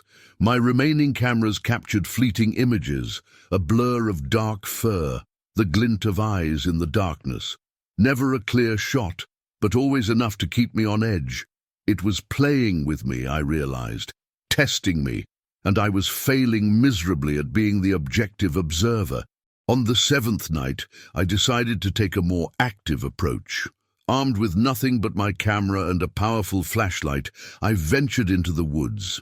The forest was alive with nighttime sounds, but underneath it all was a tension I couldn't explain, like the whole ecosystem was holding its breath, waiting for something to happen. I walked for what felt like hours, my flashlight beam cutting through the darkness. Every shadow seemed to move, every rustle of leaves made me jump. I was about to turn back when I heard it, that same growl from the first night, but closer now, much closer. Slowly, I turned, my heart pounding so hard I could hear it in my ears, and there it was, standing not 20 feet away. In the harsh glare of my flashlight, I could see it clearly for the first time. It was even larger than I'd thought, its massive frame covered in dark, matted fur. Its face was a disturbing blend of ape-like features and something almost human, but it was the eyes that held me transfixed. They were startlingly intelligent, filled with a depth of awareness that shook me to my core. For a long moment, we just stared at each other. I raised my camera on instinct, but my hands were shaking so badly I doubted I'd get a clear shot. The creature tilted its head, as if curious about what I was doing. Then, faster than something that size should be able to move, it was gone. One moment it was there, the next it had vanished into the darkness. I stood there, stunned, my flashlight beam dancing wildly as I tried to spot where it had gone. That's when I heard the growl again, behind me this time. I spun around, but there was nothing there. Another growl, to my left, then my right. It was all around me, toying with me. Panic took over. I ran, crashing through the underbrush, branches whipping at my face. I could hear it moving through the forest around me, always just out of sight. It was herding me, I realized with a jolt of terror, driving me in a specific direction. I burst into a small clearing and stumbled to a stop. There, arranged in a crude circle, were all of my destroyed cameras. In the center lay my laptop, the screen glowing with an image I'd never seen before, a clear, full-body shot of the creature. It had been in my camp. While I was out chasing it through the woods, it had been going through my things. The realization hit me like a physical blow. I wasn't the observer here. I was the one being studied. A twig snapped behind me. I whirled around, raising my camera more out of reflex than any real hope of getting a shot. The creature stood at the edge of the clearing, its massive form silhouetted against the trees. It raised one hand, and I flinched, expecting an attack. Instead, it pointed at my camera, then at itself. The message was clear. No more pictures. I nodded, slowly lowering the camera. The creature held my gaze for another long moment, then melted back into the shadows of the forest. I don't remember much of my hike out the next morning. I moved on autopilot, my mind still reeling from what I'd experienced. When I finally reached civilization, I found that my laptop was missing from my pack, along with every memory card, every scrap of physical evidence I'd collected. I've struggled with whether to share this story. As a scientist, I know how it sounds. I have no proof, no evidence to back up my claims, but I know what I saw, what I experienced. And I know that out there in the deepest parts of our forests, there are things that defy our understanding of the natural world. I still work as a wildlife biologist, still spend time in the field studying known predators. But now, when I'm in the wilderness, I can't shake the feeling that I'm the one being watched, that somewhere out there, a creature with intelligent eyes is studying me, learning about my habits and behaviors. And I wonder, not for the first time, who really is the more advanced species, Sasquatch with our technology and our science, or something that has managed to live alongside us for centuries without ever being definitively proven to exist. Because now I know the truth. The line between observer and observed is thinner than we think, and sometimes, when we venture into the unknown, we find that we're the ones being discovered. Story 13. I never thought I'd be the one to find a missing person, let alone in the state we found him. What started as a pleasant group hike through the Ozarks turned into a nightmare that still haunts me to this day. It was a crisp autumn morning when our group of 6 set out on what was supposed to be a weekend camping trip. We were all experienced hikers, me, my best friend Sarah, her boyfriend Mike, and 3 of our mutual friends from our local hiking club. The Ozark Trail was familiar territory for most of us, but we'd decided to explore a less traveled section this time, seeking a bit more solitude and adventure. The first few hours were everything we'd hoped for. The fall colors were at their peak, painting the forest in brilliant reds, oranges and golds. The air was cool and fresh, carrying the scent of damp earth and fallen leaves. We chatted and laughed as we hiked, stopping occasionally to admire particularly stunning vistas or interesting flora. It was just after our lunch break when things started to feel off. I noticed it first, a subtle change in the atmosphere. The bird songs that had accompanied us all morning suddenly ceased. The forest fell into an eerie silence that made the hair on the back of my neck stand up. "Hey guys," I said, trying to keep my voice casual. "Is it just me, or did it get really quiet all of a sudden?" The others paused, looking around. Sarah nodded slowly. "Yeah, it did. Weird." We pressed on, but the silence persisted. It felt as if the forest itself was holding its breath, waiting for something. Our earlier cheerful conversation dwindled to whispers, then to nothing at all. Each of us was lost in our own thoughts, eyes scanning the trees around us. That's when Mike noticed the first strange thing.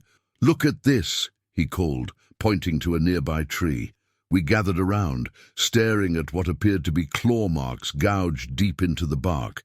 They were far too high up to have been made by any normal wildlife in the area. "Maybe a bear stood up on its hind legs," Sarah suggested, but her voice lacked conviction. Mike shook his head. "I've seen bear marks before. These are different." As we continued our hike, we began to notice more oddities. Broken branches high up in the trees, more of those strange claw marks, and then we started finding tufts of coarse, dark hair snagged on bushes and low-hanging limbs. The sense of unease grew with each discovery. We picked up our pace, no longer stopping to admire the scenery. Each of us was eager to reach our planned campsite, as if somehow that would provide safety from the growing sense of wrongness that surrounded us. We were about a mile from our destination when Sarah suddenly stopped dead in her tracks. "Do you guys hear that?" she whispered. We all froze, straining our ears. At first, I heard nothing but the pounding of my own heart. Then faintly, I caught it, a sound that sent chills down my spine. It was a voice, distant and indistinct, calling out in what sounded like gibberish. "Hello?" Mike called out, his voice echoing through the trees. "Is someone there?" The voice stopped abruptly. The silence that followed was deafening. We stood there, unsure of what to do. Part of me wanted to turn back, to get as far away from this place as possible. But another part knew we couldn't just ignore a potential person in distress. "We should check it out," Mike said finally. "What if someone's hurt?" Reluctantly, we agreed. Mike took the lead, with Sarah and I right behind him. The others followed, their faces a mix of concern and fear. We moved slowly, calling out every few minutes. For a long time, there was no response. Then, just as we were about to give up and return to the trail, we heard it again. This time it was clearer. A man's voice, ragged and desperate. "Help! Please, help me!" We broke into a run, crashing through the underbrush towards the sound. As we entered a small clearing, we saw him. A man was huddled at the base of a large oak tree. His clothes were torn and filthy, his hair matted with leaves and twigs. But it was his eyes that struck me the most, wide and wild, darting around as if expecting danger from every direction. Mike approached him slowly, hands raised to show he meant no harm. "Hey there," he said softly. "Are you okay? Do you need help?" The man's head snapped towards Mike. For a moment, he just stared, as if struggling to comprehend what he was seeing. Then he began to speak, words tumbling out in a frantic jumble. "It's out there," he babbled. "In the trees, watching, always watching, tried to run, couldn't get away, it's too fast, too strong." Sarah knelt beside him, pulling out a water bottle from her pack. "Here," she said, offering it to him. "Drink this. You're safe now. We're going to get you out of here." As the man gulped down the water, I noticed something that made my blood run cold. On his back, visible through the tears in his shirt, were long, angry scratches. They looked fresh, the skin around them red and inflamed. I nudged Mike and pointed. His eyes widened as he saw what I was seeing. "Sir," Mike said carefully, "can you tell us your name? What happened to you?" The man lowered the water bottle, his eyes focusing on Mike for the first time. "Tom," he said. "My name's Tom. I was hiking 4 days ago." 5. I don't know anymore. It came out of nowhere, so fast, so big. I ran, but it followed, always following. A chill ran down my spine. 5 days ago, I remembered hearing about a missing hiker on the local news. Could this be the same man? "Tom," Sarah said gently, "what followed you? What did you see?" Tom's eyes darted around the clearing, as if expecting something to leap out at us at any moment. When he spoke, his voice was barely above a whisper. "It was huge," he said, "covered in hair, walked on 2 legs, but not human, not animal either. Something in between.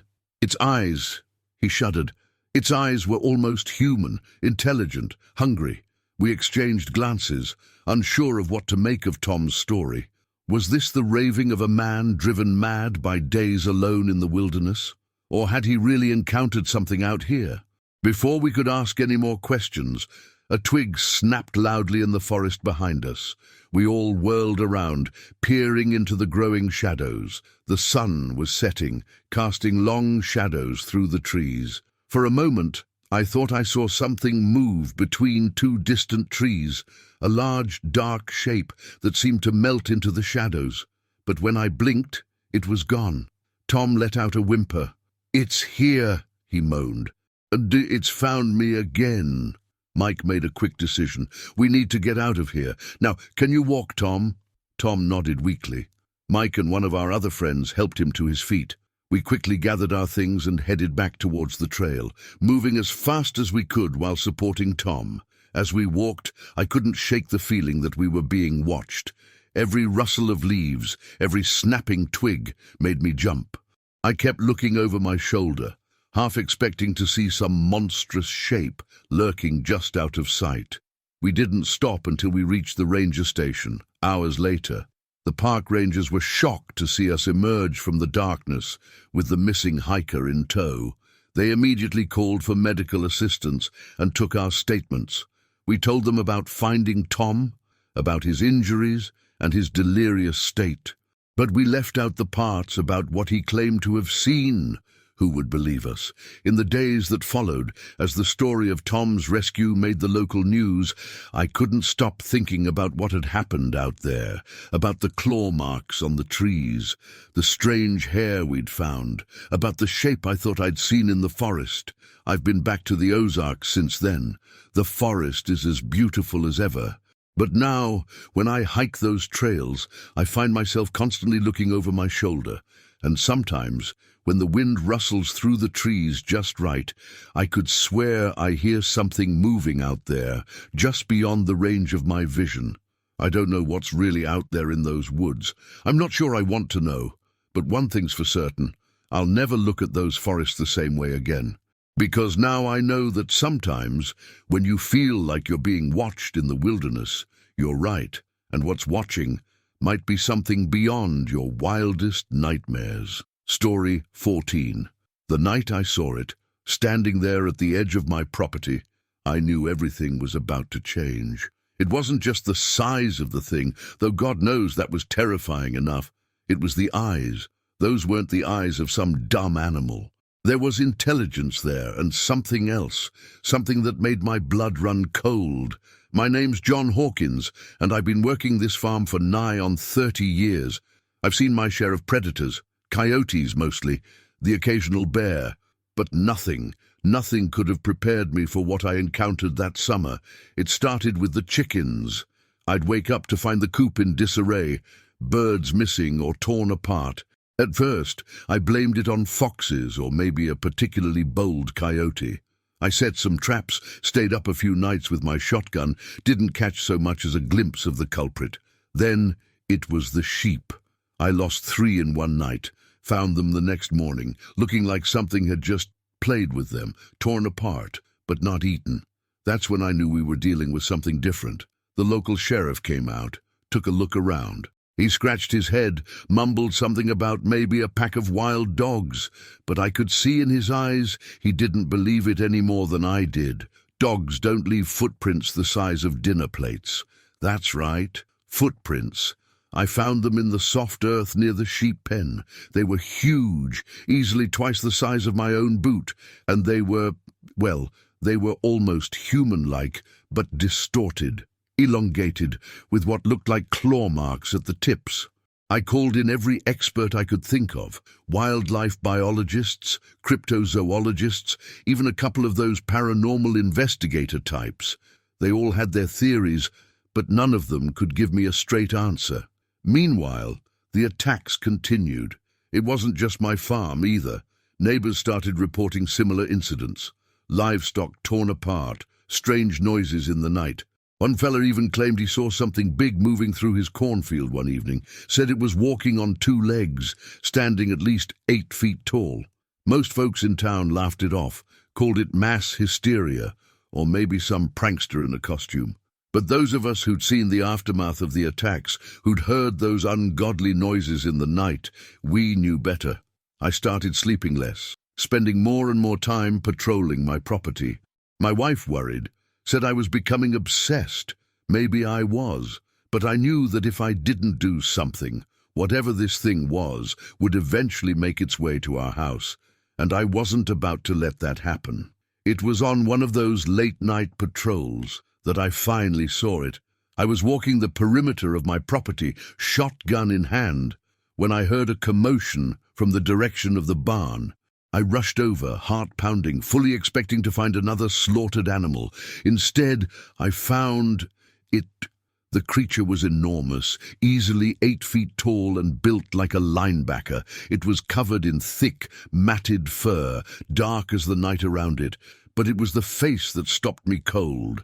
It was like some nightmarish blend of wolf and ape, with a protruding snout full of sharp teeth and eyes that glowed in the darkness. For a moment, we just stared at each other. I raised my shotgun on instinct, but my hands were shaking so badly I doubt I could have hit the broadside of a barn. The creature tilted its head, almost curiously. Then it did something I'll never forget as long as I live. It smiled. It wasn't a friendly smile. It was the kind of smile a cat gives a cornered mouse, a predator's smile. And in that moment, I realized a fundamental truth that shook me to my core. I wasn't the hunter here. I was the prey. I must have made some kind of noise, because the next thing I knew, the creature's ears perked up. It turned its head slightly, as if listening for something. Then, faster than anything that size had any right to move, it was gone. One moment, it was there. The next, it had vanished into the darkness. I stood there for what felt like hours, my shotgun still raised, staring at the spot where it had been. Part of me wondered if I'd imagined the whole thing. But the stench lingered, a musky animal odor mixed with something I couldn't identify. And there, in the soft earth, was a single, massive footprint. I didn't sleep at all that night. I sat on my porch, shotgun across my lap, watching the darkness. Every shadow seemed to move. Every rustle of leaves made me jump, but the creature didn't return. The next morning, I called another town meeting. I told them what I'd seen, showed them the footprint I'd cast in plaster. Some folks believed me. Others thought I'd finally cracked under the stress. But everyone agreed on one thing. Whatever was going on, it needed to stop.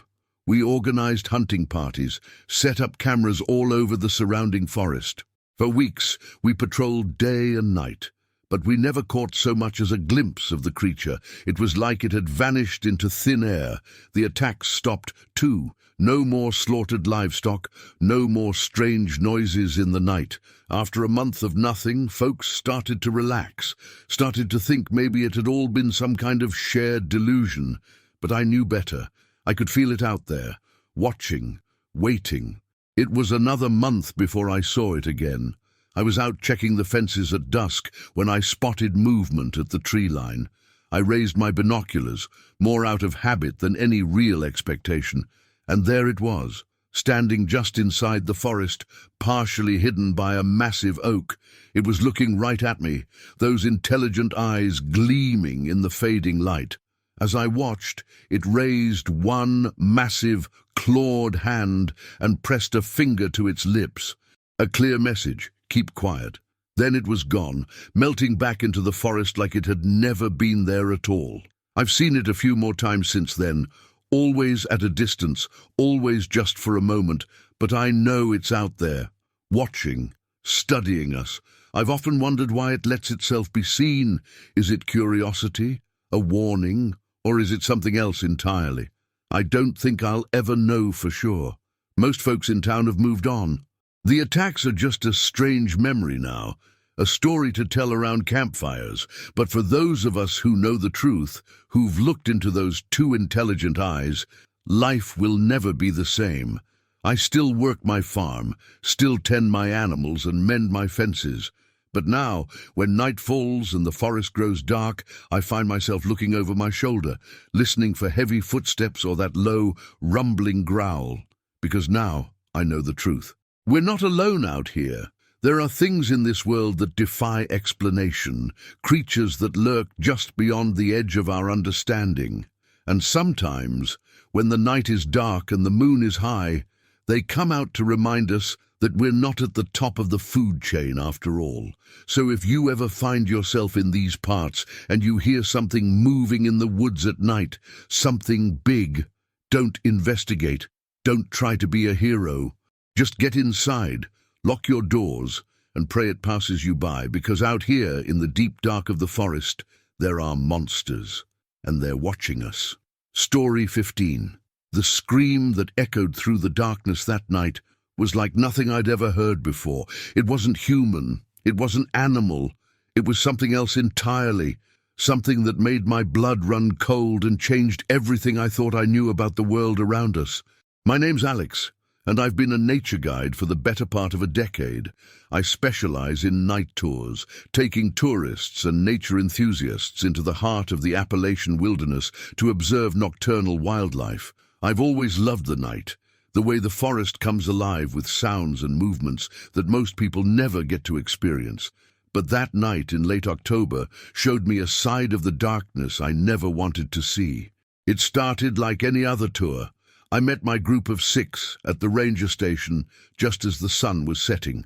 They were a mixed bunch, a young couple on their honeymoon, an older man who was an avid bird watcher, and a family of 3 with a teenage daughter who looked like she'd rather be anywhere else. I gave them my usual safety briefing, handed out night vision monoculars, and we set off into the gathering darkness. The first hour was fantastic. We spotted a barred owl hunting for mice, watched a family of raccoons foraging by a stream, and even caught a glimpse of a bobcat slinking through the underbrush. My group was enthralled. Even the teenager had put away her phone and was eagerly scanning the forest with her monocular. We were about 2 miles into the forest when things started to feel off. I noticed it first in the behavior of the wildlife. The night had suddenly gone quiet. No chirping crickets, no hooting owls, not even the rustle of small animals in the underbrush. It was as if everything was holding its breath. I've experienced this before. Usually it means there's a predator nearby, a bear or a mountain lion, something that sends the smaller critters into hiding. But this felt different. The silence was too complete, too unnatural. "Is everything okay?" the older man asked, noticing my unease. I forced a smile. "Just fine. Sometimes the forest gets quiet like this. Let's keep moving, shall we?" We pressed on, but I couldn't shake the feeling that something was wrong. The air felt heavy, charged with a tension I couldn't explain. I found myself constantly looking over my shoulder, scanning the darkness beyond the reach of our flashlights. That's when we heard it. A scream that cut through the night like a knife, echoing off the trees and seeming to come from everywhere at once. It started low, almost like a man's shout, but then it changed, rising in pitch until it was higher than any human voice could reach.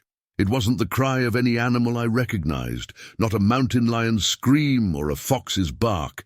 This was something else entirely. My group froze, huddling together instinctively. The teenage girl grabbed her mother's arm, eyes wide with fear.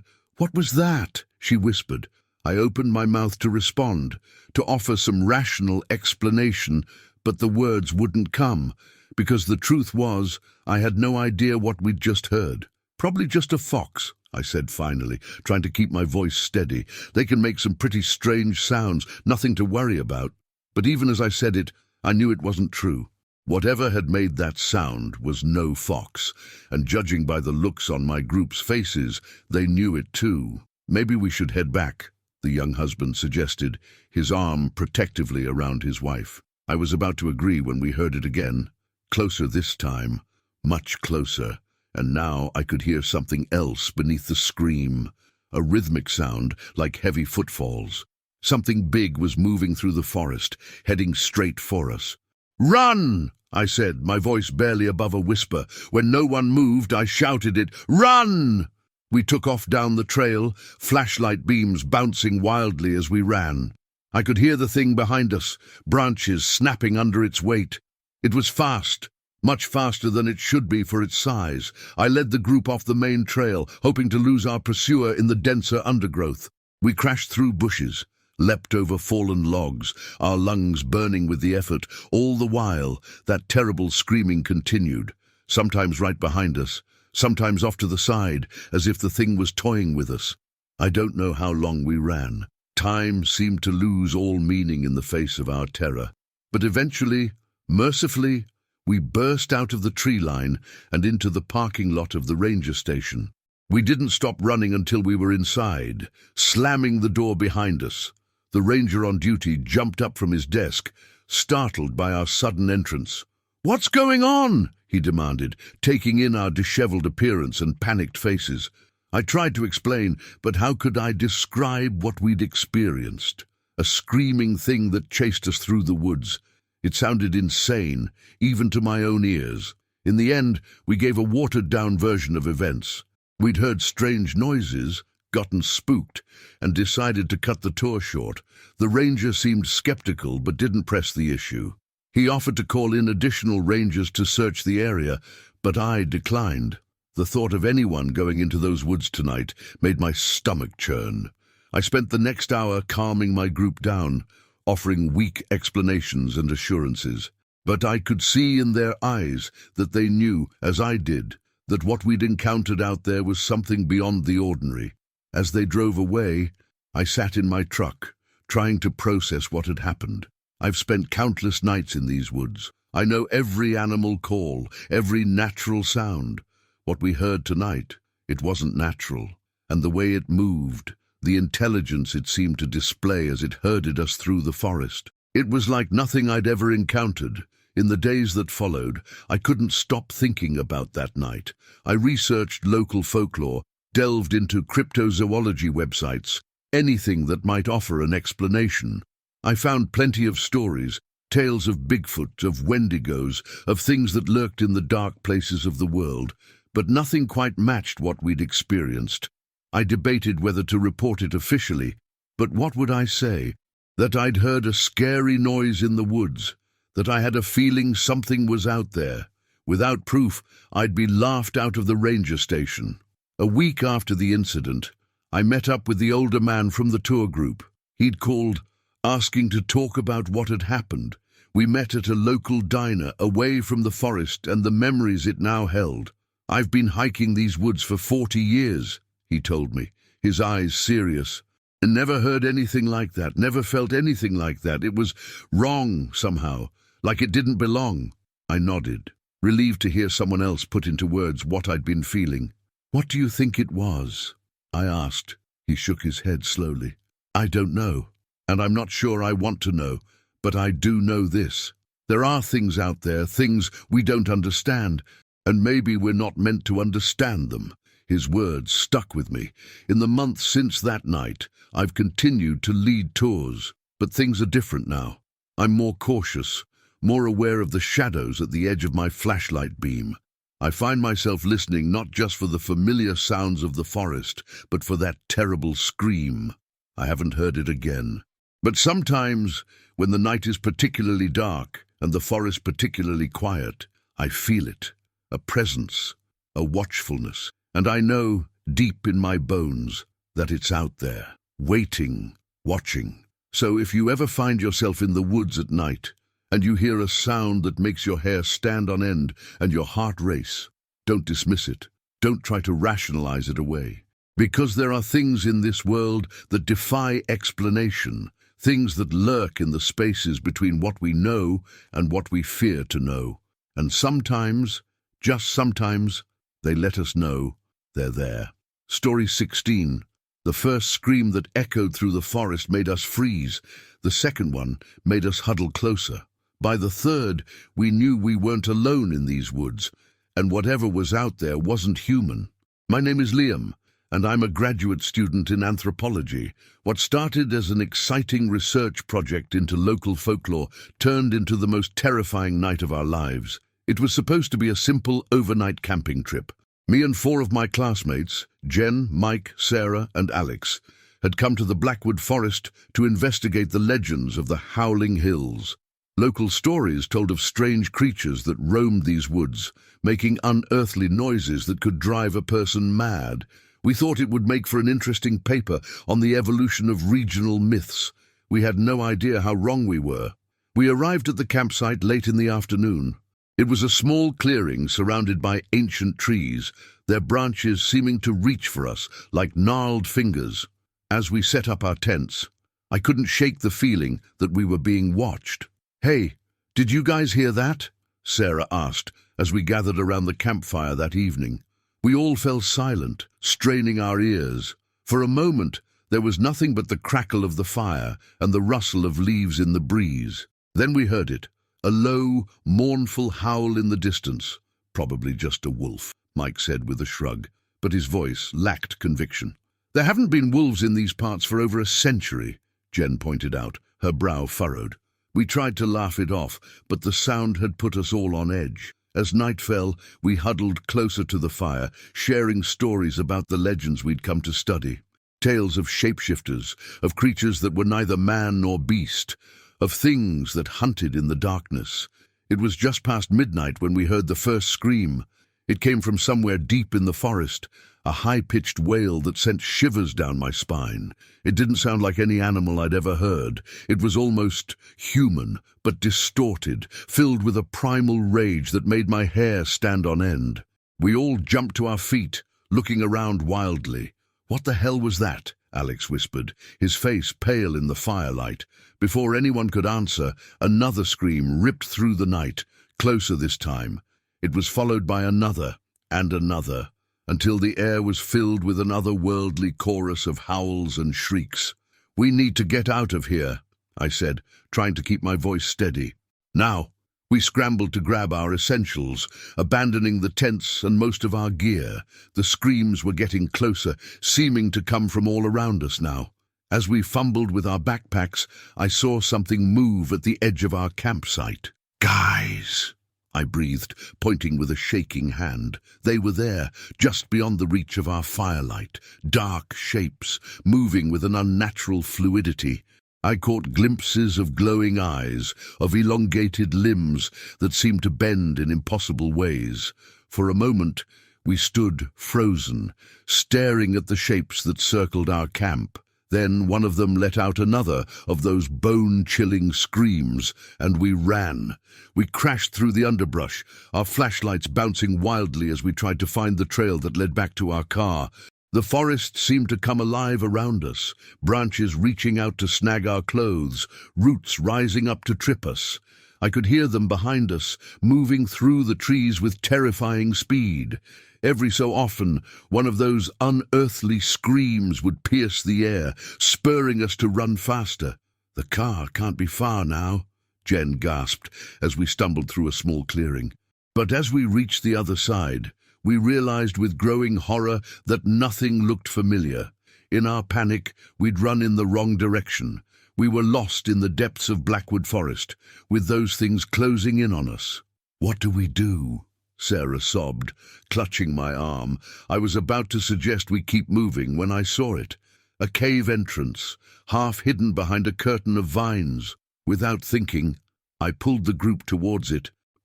"In here," I hissed. "Maybe we can hide." We squeezed into the cave, pressing ourselves against the cold stone walls. Outside, we could hear them moving, their strange vocalizations echoing through the trees for what felt like hours. We huddled in that cave, hardly daring to breathe. The sounds outside grew louder, then softer, then loud again, as if the creatures were pacing back and forth, searching for us. Just when I thought we might be safe, a shadow fell across the cave entrance. Something was there, its massive form blocking out what little moonlight filtered through the trees. I clamped a hand over my mouth to stifle a gasp. The creature was unlike anything I'd ever seen or imagined. It was tall, at least 8 feet, with a body that seemed to shift and change as I looked at it. One moment it appeared almost human. The next it was something decidedly not. Its face was a nightmare of too many eyes and a mouth full of needle-sharp teeth. It sniffed the air, making a low, rumbling sound deep in its throat. I was sure it would find us, sure that at any moment it would reach into the cave and drag us out to whatever fate awaited us. But then, miraculously, it turned away. We heard it move off into the forest, its strange cries fading into the distance. We waited until dawn broke before we dared to leave our hiding place. The forest looked normal in the early morning light, peaceful even, but we knew the truth of what lurked in its depths. It took us hours to find our way back to the campsite and then to our car. We drove away in silence, each lost in our own thoughts about what we'd experienced. In the days that followed, we tried to make sense of what had happened. We pored over our research, looking for any mention of creatures that matched what we'd seen. We found fragments of stories, whispered legends of things that lived in the spaces between our world and others, but nothing concrete, nothing that could explain what we'd encountered in Blackwood Forest. We never wrote that paper. How could we? Who would believe us? We had no evidence, no proof of what we'd seen, just our memories and the lingering terror that woke us in the middle of the night, drenched in cold sweat. I still study anthropology, still research folklore and legends, but now, when I read about strange creatures or unexplained phenomena, I don't dismiss them so easily, because I know the truth. There are things in this world that defy explanation, things that lurk in the dark places, just beyond the edge of our understanding. And sometimes, when we venture too far into the unknown, we find that the old stories, the ones we dismissed as mere superstition, have more truth to them than we ever imagined. I've never gone back to Blackwood Forest. I probably never will. But sometimes, on quiet nights when the wind whispers through the trees, I find myself listening for those unearthly screams, for the sound of something moving in the shadows, because now I know that the monsters from our nightmares are real, and they're closer than we think. Story 17. The night our motorcycles were destroyed was the night I stopped believing in coincidences. What began as an exhilarating ride through the backcountry turned into a terrifying ordeal that left us stranded in the wilderness, facing something we couldn't explain. My name's Jake, and I've been riding motorcycles for as long as I can remember. There's nothing quite like the freedom of the open road, the wind in your face, the rumble of the engine beneath you. So when my buddy Chris suggested a weekend trip through the remote areas of the Pacific Northwest, I jumped at the chance. We set out early on a crisp Saturday morning, the sun just peeking over the horizon as we hit the road. Our plan was simple: ride until we found a secluded spot to camp, enjoy the wilderness for a night, then head back the next day. We packed light, just our tents, some basic supplies, and a sense of adventure. The first few hours were everything we'd hoped for. The roads wound through dense forests and along cliffsides with breathtaking views of the valleys below. We stopped occasionally to take in the scenery or to grab a bite at some small-town diner. As the day wore on and we got further from civilization, the traffic thinned out until it was just us, our bikes, and the wild beauty of nature. It was late afternoon when we decided to start looking for a place to camp. We turned off the main road onto a dirt track that snaked its way up into the hills. The going was rough, but our bikes handled it well. After about an hour, we came across a small clearing that seemed perfect, flat ground for our tents, a babbling stream nearby for water, and enough trees around to provide firewood. We set up camp quickly, the routine familiar from countless trips before. As the sun set, we sat around the campfire, cracking open beers and swapping stories. The night was clear, the stars impossibly bright away from city lights. It was peaceful, perfect. That's when we heard it, a low, rumbling growl that seemed to come from everywhere and nowhere at once. We both froze, beer cans halfway to our mouths. "And what was that?" Chris whispered, his eyes scanning the darkness beyond our firelight. I shook my head, trying to place the sound. It wasn't a bear. I'd heard bear growls before, and this was different, lower, more guttural. And there was something else about it, something almost mechanical. We sat in tense silence for several minutes, straining our ears, but the sound didn't come again. Eventually, we convinced ourselves it was just some strange echo, maybe from an airplane passing far overhead. We finished our beers and turned in for the night, the incident already fading from our minds. I woke suddenly in the middle of the night, my heart racing though I couldn't remember why. The campfire had burned down to embers, casting a faint red glow over the clearing. Something felt off, but I couldn't put my finger on what it was. Then I realized it was too quiet. No crickets chirping, no rustle of small animals in the underbrush. The forest was holding its breath. I unzipped my tent slowly, peering out into the darkness. At first, I saw nothing unusual.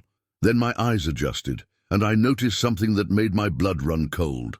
Our motorcycles, which we'd parked at the edge of the clearing, were on their sides. Even in the dim light, I could see that something was very wrong with them. I crawled out of the tent, moving as quietly as I could. As I approached the bikes, the extent of the damage became clear. They hadn't just fallen over. They looked like they'd been attacked. The frames were bent, the tires shredded. Pieces of metal and plastic were scattered around as if something had tried to tear the machines apart. "Chris!" I hissed, my voice barely above a whisper. "Chris, wake up!" He emerged from his tent, rubbing sleep from his eyes. "What's going on?" I pointed wordlessly at our ruined bikes. Chris's eyes widened in shock. "What the hell?" We approached the wreckage cautiously. Up close, the damage was even worse than I'd first thought. It looked like something with enormous strength had mangled the motorcycles, twisting metal and shattering plastic with ease. And there was something else, a smell, musky and wild, that hung in the air around the destruction. "Bears?" Chris suggested, but his voice lacked conviction. We both knew this was no bear attack. The damage was too focused, too deliberate. As we stood there, trying to make sense of what we were seeing, I noticed something that turned my blood to ice. There, in the soft earth around our ruined bikes, were footprints, but not animal tracks, not human footprints. These were huge, easily twice the size of my boot, and shaped like no foot I'd ever seen. They were vaguely human-like, but with long, curved claws at the end of each toe. Chris saw them too. "Jake," he said, his voice trembling, "what made those?" Before I could answer, we heard it again, that low, rumbling growl, much closer this time. It was coming from the forest on the other side of the clearing. We backed away slowly, our eyes fixed on the tree line. For a long moment nothing moved. Then, slowly, a shape began to emerge from the shadows. It was big, far bigger than a man. In the dim light, I could make out broad shoulders, long arms that nearly touched the ground, and a head that seemed to sit directly on those shoulders with no neck visible. It was covered in dark fur, matted and shaggy, but it was the eyes that struck me most.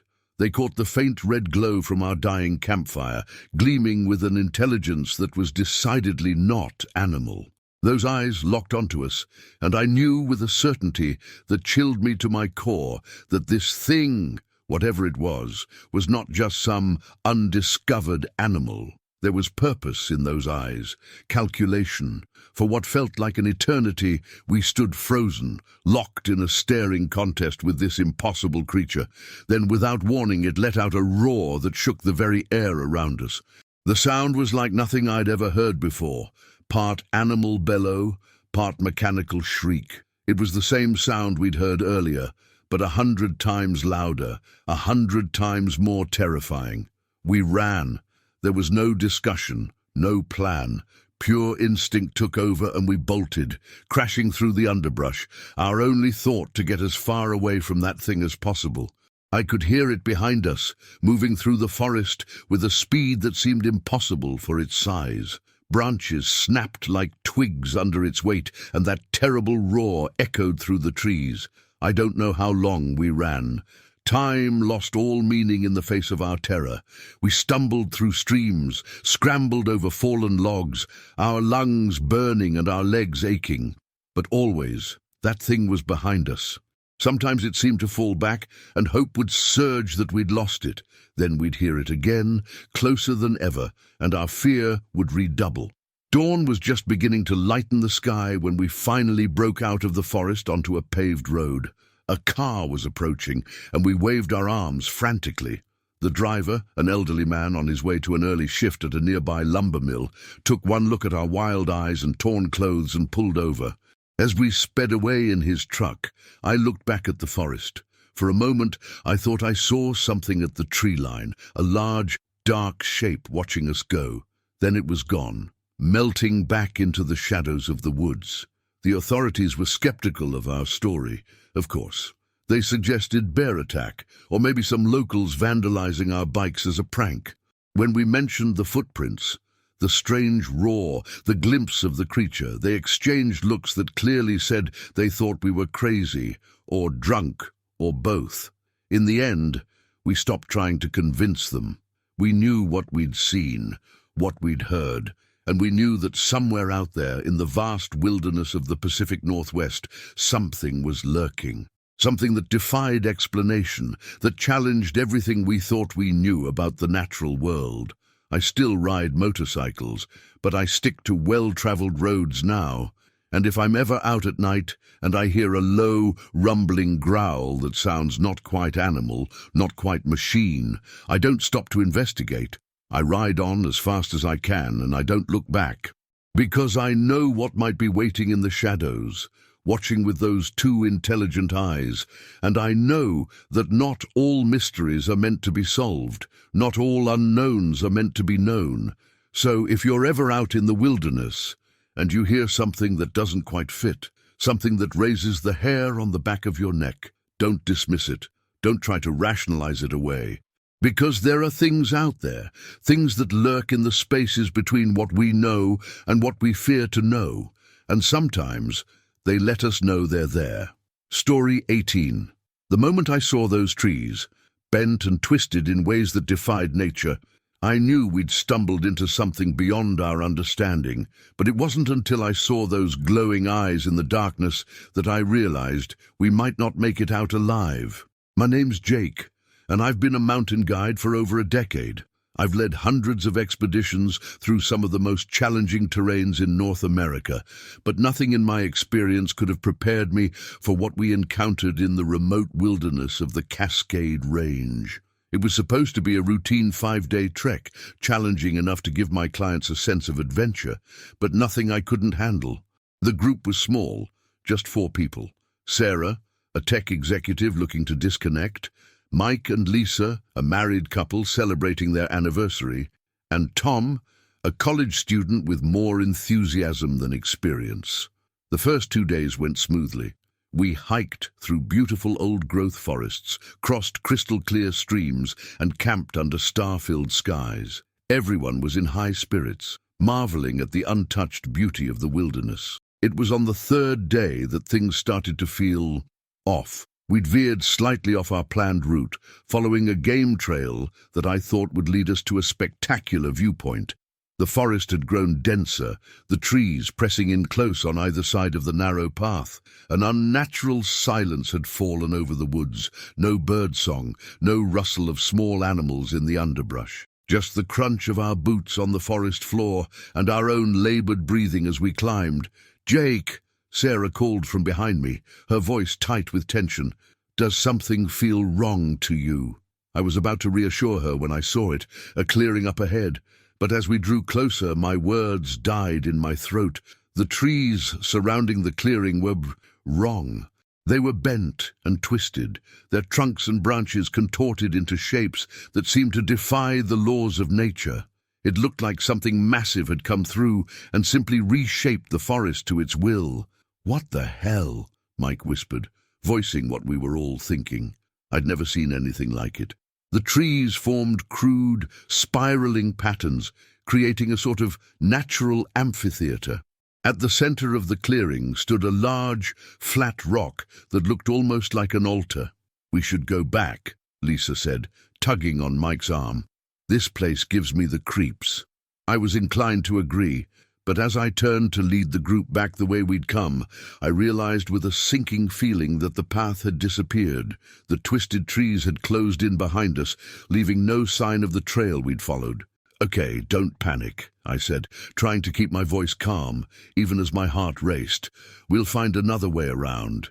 But as night began to fall, it became clear that we were well and truly lost.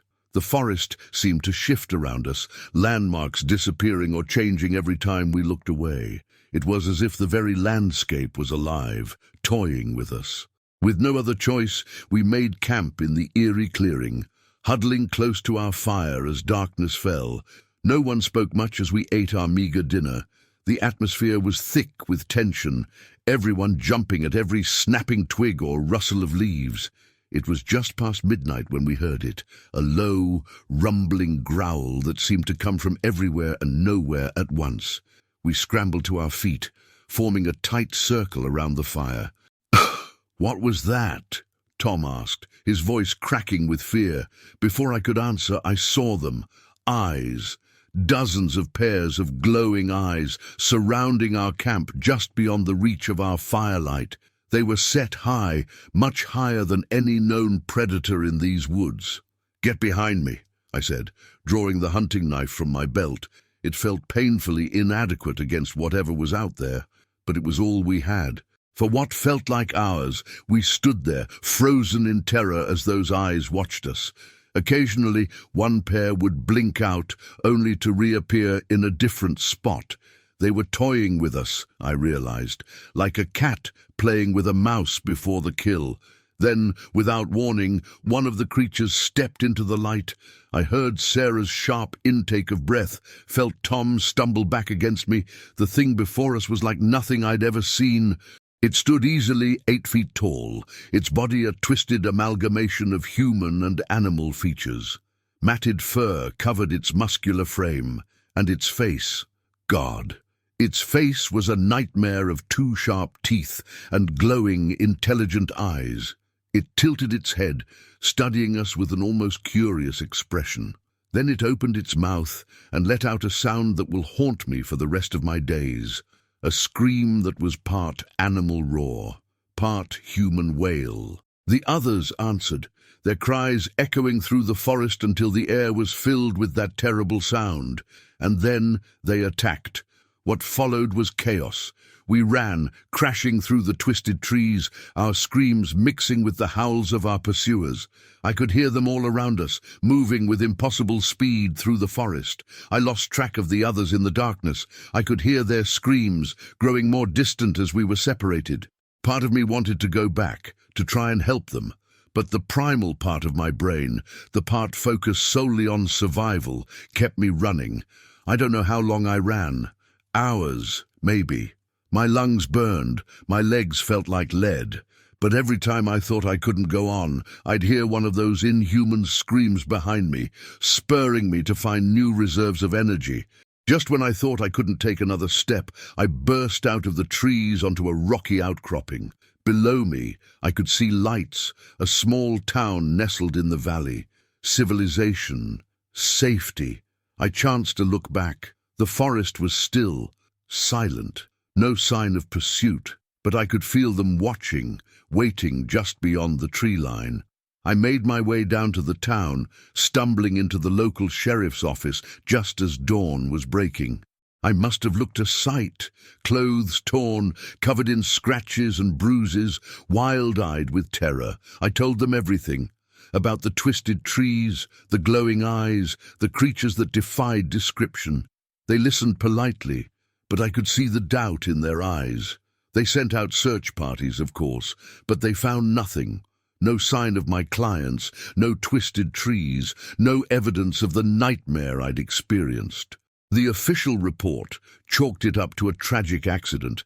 They assumed my clients had fallen victim to the hazards of the wilderness, a cliff, a river, exposure. As for my story, they put it down to trauma, to the mind creating fantasies to cope with a terrible event. But I know what I saw, what I experienced. I don't guide anymore, can't bring myself to set foot in the wilderness. But sometimes, on quiet nights, I find myself staring out my window at the distant mountains, and I wonder about what's out there, lurking in the deep woods. I wonder about the things that live in the spaces between what we know and what we fear. And I pray that they stay there, in the darkness where they belong, because now I know the truth. The monsters from our nightmares are real, and they're watching, waiting for unwary travelers to stumble into their domain. So if you ever find yourself in the wilderness, and the trees start to look a little too twisted, the silence a little too complete, turn back, run, and don't look behind you, because you never know what might be looking back. Story 19. The moment I saw that bipedal creature on my trail camera footage, I knew my life would never be the same. What started as a routine wildlife study in the dense forests of the Pacific Northwest turned into a terrifying encounter with something that shouldn't exist. My name is Dr. Sarah Thompson, and I'm a wildlife biologist specializing in large mammal behavior. I've spent the last decade studying everything from grizzly bears in Alaska to mountain lions in the Rockies. But nothing in my years of fieldwork could have prepared me for what I discovered in those woods. It was early spring, when I set up my research station in a remote area of the Gifford-Pinchot National Forest. My goal was to study the movement patterns of black bears as they emerged from hibernation. I had a network of trail cameras set up throughout a 5-square-mile area, positioned to capture any large animal movement. The first few weeks were uneventful. I captured plenty of footage of deer, elk, and the occasional black bear, just as I'd expected. But then, on a rainy Tuesday morning in late April, everything changed. I was in my small cabin, reviewing the previous night's footage on my laptop. Most of the cameras had captured nothing unusual, just the normal nighttime activities of the forest. But when I got to the footage from camera 7, located in a particularly dense part of the forest, my heart nearly stopped. At first, the frame was empty, just the usual nighttime forest scene illuminated by the camera's infrared light. Then, at 2:17 a.m., something large moved into view. My first thought was bear, but as I watched, I realized this was no bear. It moved on 2 legs, its gait smooth and purposeful. It was covered in dark fur, with long arms that nearly touched the ground. And its head was almost human-like, but larger, sitting directly on broad shoulders with no discernible neck. I replayed the footage, my hands shaking as I zoomed in, trying to get a clearer view.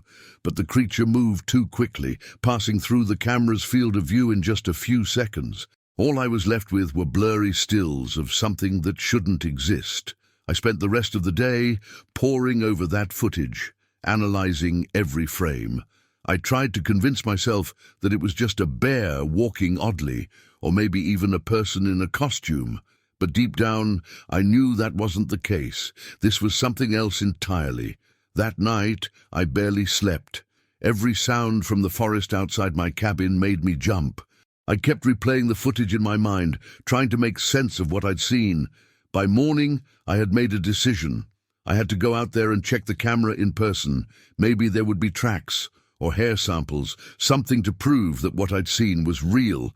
I set out just after dawn, armed with my camera, sample collection kit, and a can of bear spray, though I wasn't sure it would do much good against whatever I'd seen on that footage. The hike to camera 7 took about an hour, through increasingly dense forest. As I walked, I couldn't shake the feeling that I was being watched. Every rustle in the undergrowth, every snapping twig, made me whirl around, half expecting to see that creature standing there. When I finally reached the camera, my heart sank. It had been torn from the tree where I'd mounted it, the sturdy metal casing crushed as if it were made of tinfoil. The memory card was missing. Whatever had done this possessed enormous strength, far beyond that of any known animal in these woods. As I knelt to examine the destroyed camera, I noticed something else. The ground around the tree was covered in tracks.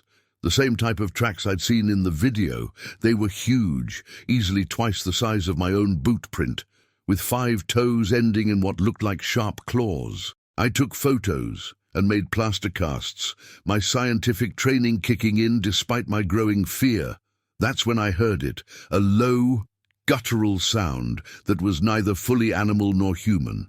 It came from somewhere behind me, not too far away.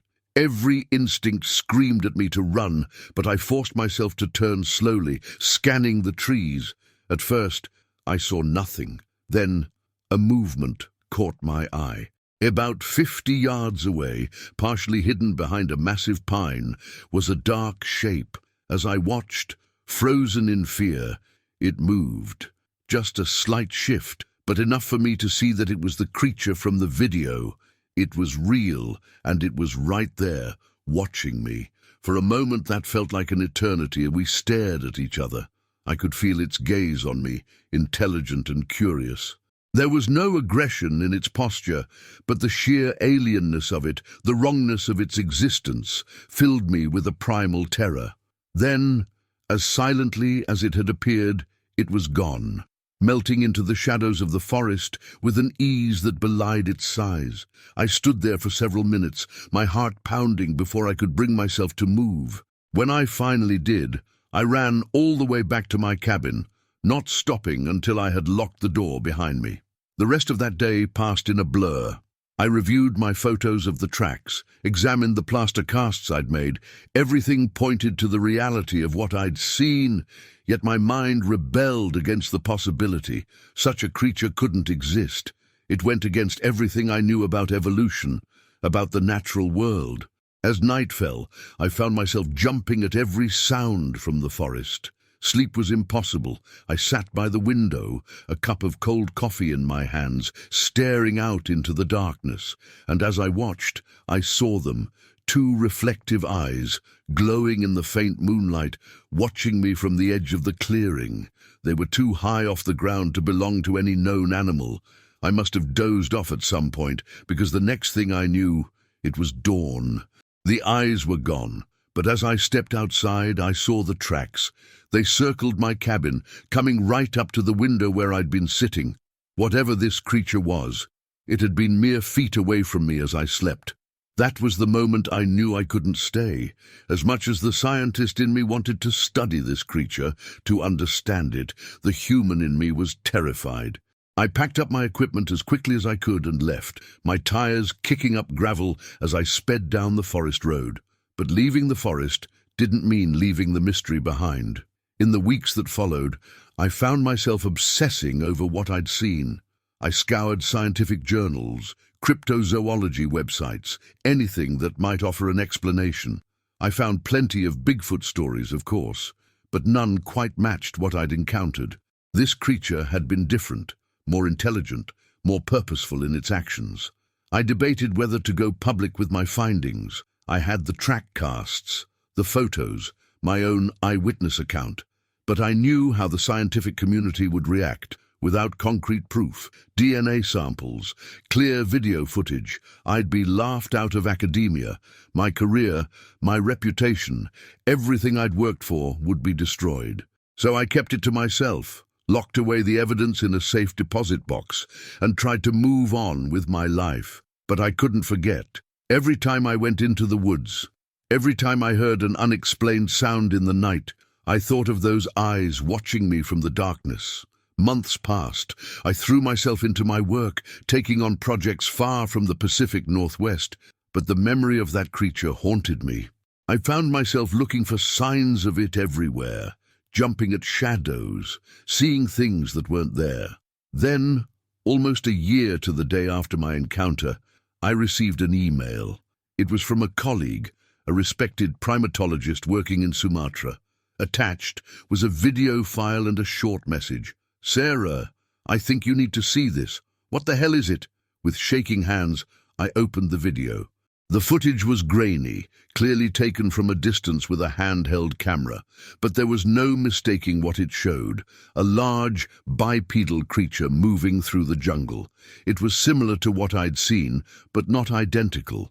This one was slightly smaller, its fur a different color, but the way it moved, the intelligence in its eyes, it was unmistakably related to my creature. In that moment, I realized that what I'd encountered wasn't an isolated incident. These creatures, whatever they were, weren't confined to the forests of North America. They were out there, all around the world, hidden just beyond the edge of what we know. I still don't know what to do with this knowledge. Part of me wants to shout it from the rooftops, to force the scientific community to acknowledge the existence of these beings. But another part of me wonders if we're ready for such a discovery, if knowing that we share our world with these intelligent, unknown creatures would change everything. So for now, I keep my silence. I continue my research, always with an eye out for signs of these beings. And sometimes, when I'm in the field at night, I feel those eyes on me again, watching, waiting, and I wonder what they're thinking, these creatures that lurk just beyond the boundaries of our understanding. Are they as curious about us as we are about them, or are they simply waiting for the right moment to reveal themselves to the world? One thing I know for certain, our world is far stranger, far more mysterious than we ever imagined. And sometimes, the greatest discoveries are the ones we're not yet ready to make. Story 20. The moment I saw that massive, hairy figure on the opposite shore, I knew our fishing trip had turned into something far more dangerous. But it wasn't until our boats were sabotaged that I realized we weren't just observers anymore, we had become prey. My name's Mike, and I've been fishing these remote lakes in northern Minnesota for over 2 decades. I thought I knew every inch of these waters, every creature that called this wilderness home. But that weekend, my friends and I encountered something that shook us to our very core. It was supposed to be a routine weekend getaway, just me and my 2 oldest buddies, Tom and Dave. We'd been doing this trip annually for years, always to the same secluded lake that required a good hour's boat ride just to reach. The isolation was part of the appeal. Out here, it was just us, the fish, and the untamed wilderness. We arrived late Friday afternoon, the sun already dipping low on the horizon, as we unloaded our gear onto the small, rocky island that would be our home for the next 2 nights. The air was crisp with the promise of autumn, and the lake stretched out around us like a mirror, perfectly still in the fading light. "Think we'll break any records this year, boys?" Tom asked as we set up our tents. Dave chuckled. "Well, Mike's story about the one that got away last year keeps getting bigger, so I'd say we already have." We laughed, the easy camaraderie of old friends settling over us like a comfortable blanket. As night fell, we sat around our small campfire, sharing beers and swapping stories. The only sounds were our own voices and the gentle lapping of waves against the shore. It was well past midnight when we first heard it, a splash, much larger than any fish could make, coming from somewhere out on the dark lake. "Probably just a beaver," I said, but even as the words left my mouth, I knew that wasn't right. The splash had been too big, too deliberate. We peered out into the darkness, our flashlight beams cutting through the night, but revealing nothing but ripples on the water's surface. An uneasy silence fell over our camp. "Let's turn in," Dave suggested, his voice a little too loud in the quiet night. "Early start tomorrow, right?" We agreed, dousing the fire and retreating to our tents. But sleep was elusive. Every little sound, the rustle of leaves, the hoot of an owl, seemed magnified in the darkness, and underneath it all was a tension, a feeling that something out there was watching us. Dawn broke grey and misty, the lake shrouded in a thick fog that limited visibility to just a few yards offshore. We ate a quick breakfast, eager to get out on the water and start fishing. But as we approached our boats, tied securely to a gnarled old tree at the water's edge, we realized something was wrong. "What the hell?" Tom exclaimed, lifting the edge of his boat to reveal a jagged hole in the bottom. My heart sank as I checked my own boat, finding it in a similar state. Something had damaged our boats during the night, the tough fiberglass hulls punctured and torn. "Bears?" Dave suggested weakly, but we all knew that wasn't right. Bears might ransack a campsite for food, but they didn't methodically destroy boats. "We need to call for help," I said, reaching for the satellite phone we always brought for emergencies. But when I tried to turn it on, nothing happened. The battery, which I'd fully charged before the trip, was completely dead. A chill ran down my spine as the implications sank in. We were stranded on this tiny island, our only means of communication mysteriously disabled, with something out there that was strong enough to tear through fiberglass like paper. We spent the morning trying to patch the boats, using the limited repair supplies we had brought along. It was slow, frustrating work, and I couldn't shake the feeling that we were being watched. Every so often, I'd glance up, scanning the tree line of the distant shore. Once, I could have sworn I saw something move, a large, dark shape that disappeared as soon as I tried to focus on it. It was late afternoon by the time we finished our makeshift repairs. The patches were far from perfect, but we hoped they would hold long enough for us to make it back to the main shore and our truck. "We should leave now," Tom said, voicing what we were all thinking. "I don't want to spend another night out here." We quickly broke camp, loading our gear into the precarious boats. The sun was already low in the sky as we pushed off from the island, the mist from the morning having given way to a tense, heavy atmosphere that promised rain.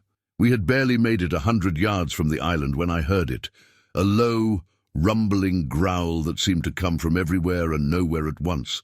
I turned, scanning the shoreline we had just left, and that's when I saw it.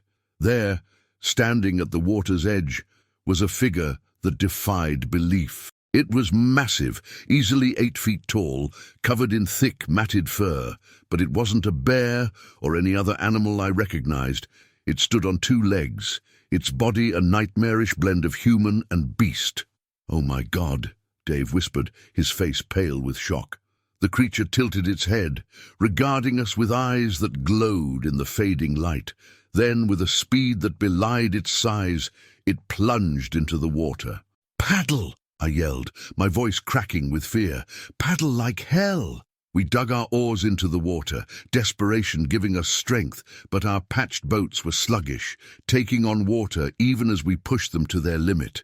And behind us, I could hear it, the powerful strokes of something large moving through the water, gaining on us with every second.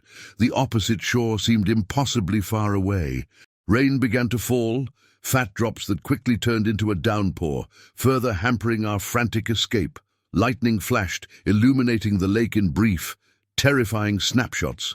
In one of those flashes, I saw it, a massive, hairy arm reaching out of the water just yards behind Dave's boat. In the next instant, darkness fell again, broken only by Dave's scream as he was yanked backward into the churning water. "Dave!" Tom yelled, starting to turn his boat around. "No!" I shouted. "We can't stop. We have to make it to shore." It was the hardest thing I've ever done, leaving my friend behind.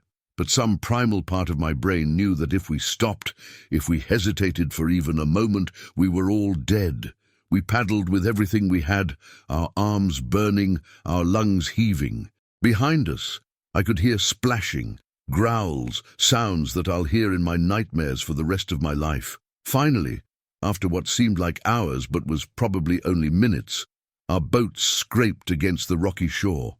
We scrambled out, half running, half crawling up the bank and into the tree line.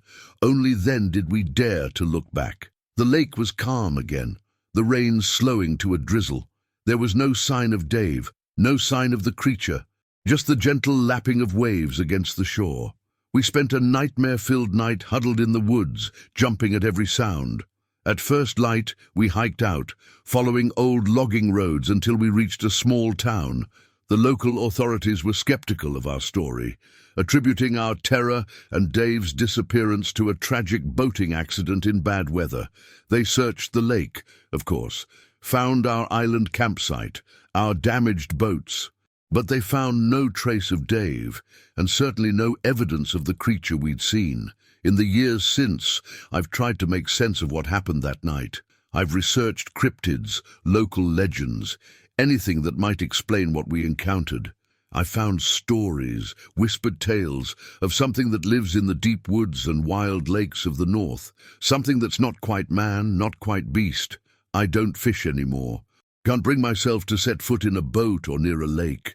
But sometimes, on dark nights when the wind howls outside my window, I find myself thinking about that creature, and I wonder if it's still out there, lurking in the depths, waiting for unwary travelers to venture into its domain. Because now I know the truth. The monsters from our campfire stories are real, and they're far more terrifying than we ever imagined.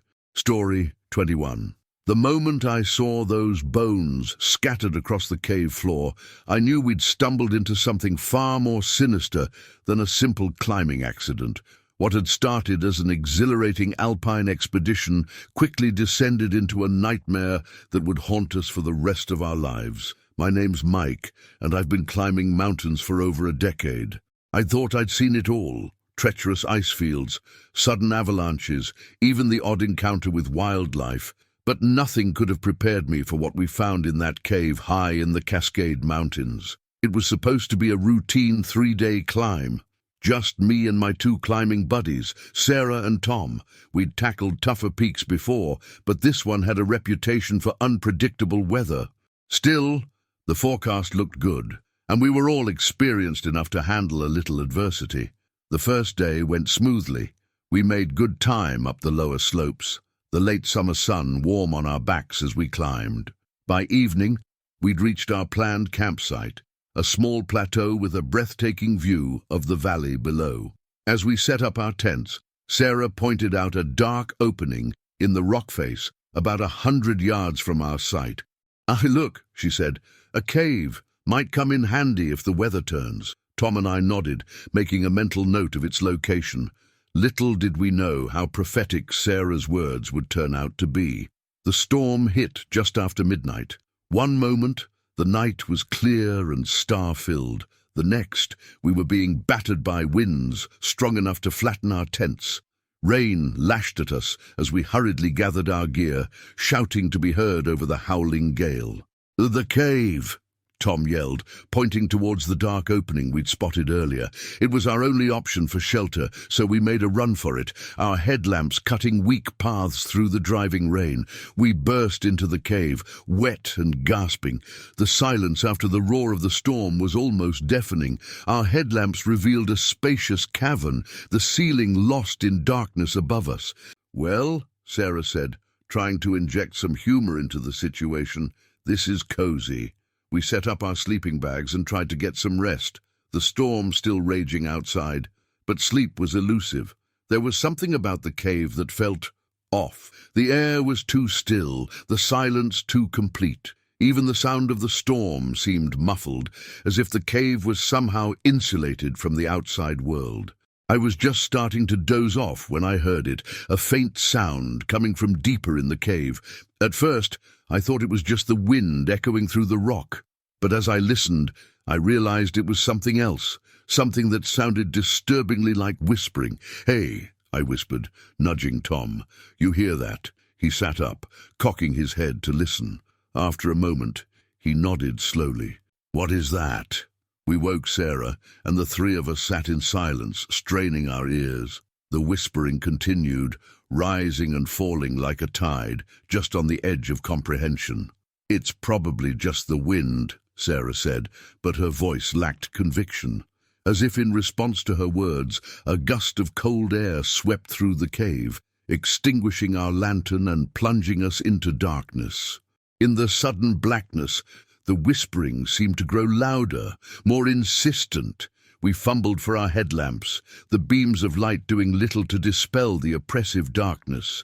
That's when we saw them, shadows moving at the edge of the light, writhing and twisting in ways that defied natural explanation.